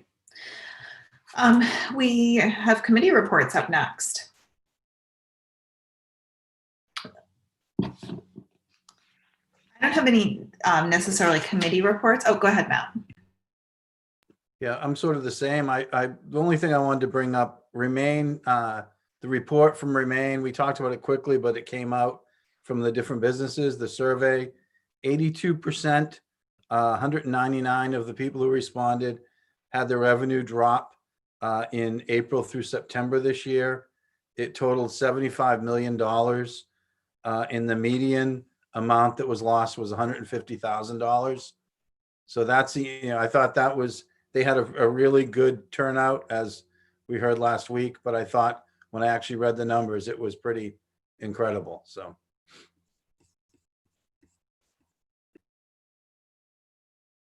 Thank you. One of the things that I wanted to bring up is something that I think we need to get back to, but there's also a slightly more pressing concern, is reviewing Chapter 91 licenses around town and what things may not be being complied with. And there was one in particular that has caught my eye for a number of weeks and months now, that the public bathrooms at the Dreamland have been closed. And I think that actually at this stage in the year more than ever, it's necessary to have that kind of accessibility for when people are in town. And I'd like to try and see if we can sort that out. I know that their hours have been more limited, but at least some compliance with their Chapter 91 provisions would be really nice to see. And I've also heard some complaints about water accessibility and boat hauling accessibility at the Great Harbor Yacht Club. And I just wanted to bring it to the board's attention that I think it's something that we need to get back to looking into. I know that town administration had been working on it, but COVID obviously put a lot of things on hold. Matt? Yeah, I ran down this rabbit hole a number of years ago. We don't have a very good sort of handle on who has Chapter 91, who's supposed to. There was discussion, a number of years ago of having WPI or someone else help do it. In order to find it, what Jeff has told me, you have to go to Boston and look through, manually look through pieces of paper. So it's really difficult, and there's a lot of it, so I think it's, maybe we've gotten beyond that, and I'm just old and remembering old news, but, I think it's more difficult than you would expect. Number one. Number two, I'm not in favor of pushing the Dreamland right now. I think they are struggling. I think, I think that they have a very difficult time through what we've just gone through. And asking them to staff and leave that open when they don't need to, I think, is a burden we haven't asked any other business to undertake. So I would not be, I understand the need why the town would want it, but we have them up the street. And there are other restaurants that are open that might welcome people, to come in and eat there and use their bathroom. But I don't know. I know how they've struggled. No, I wasn't suggesting them to stay open hours that they're not open, but there's a sign up that specifically prohibits public access to the bathrooms. And when they are open and the bathrooms are open, that kind of concerned me. But I don't want to get into a big discussion about it, because it's not really an agenda item at the moment. It was more me mentioning the things that we know, that we do know the requirements of their Chapter 91 licenses that aren't being complied with. And obviously there can be some special circumstances under COVID-19, but that's not what it's all related to. Any other committee reports? I do know that WPI has been doing interviews. I was interviewed last week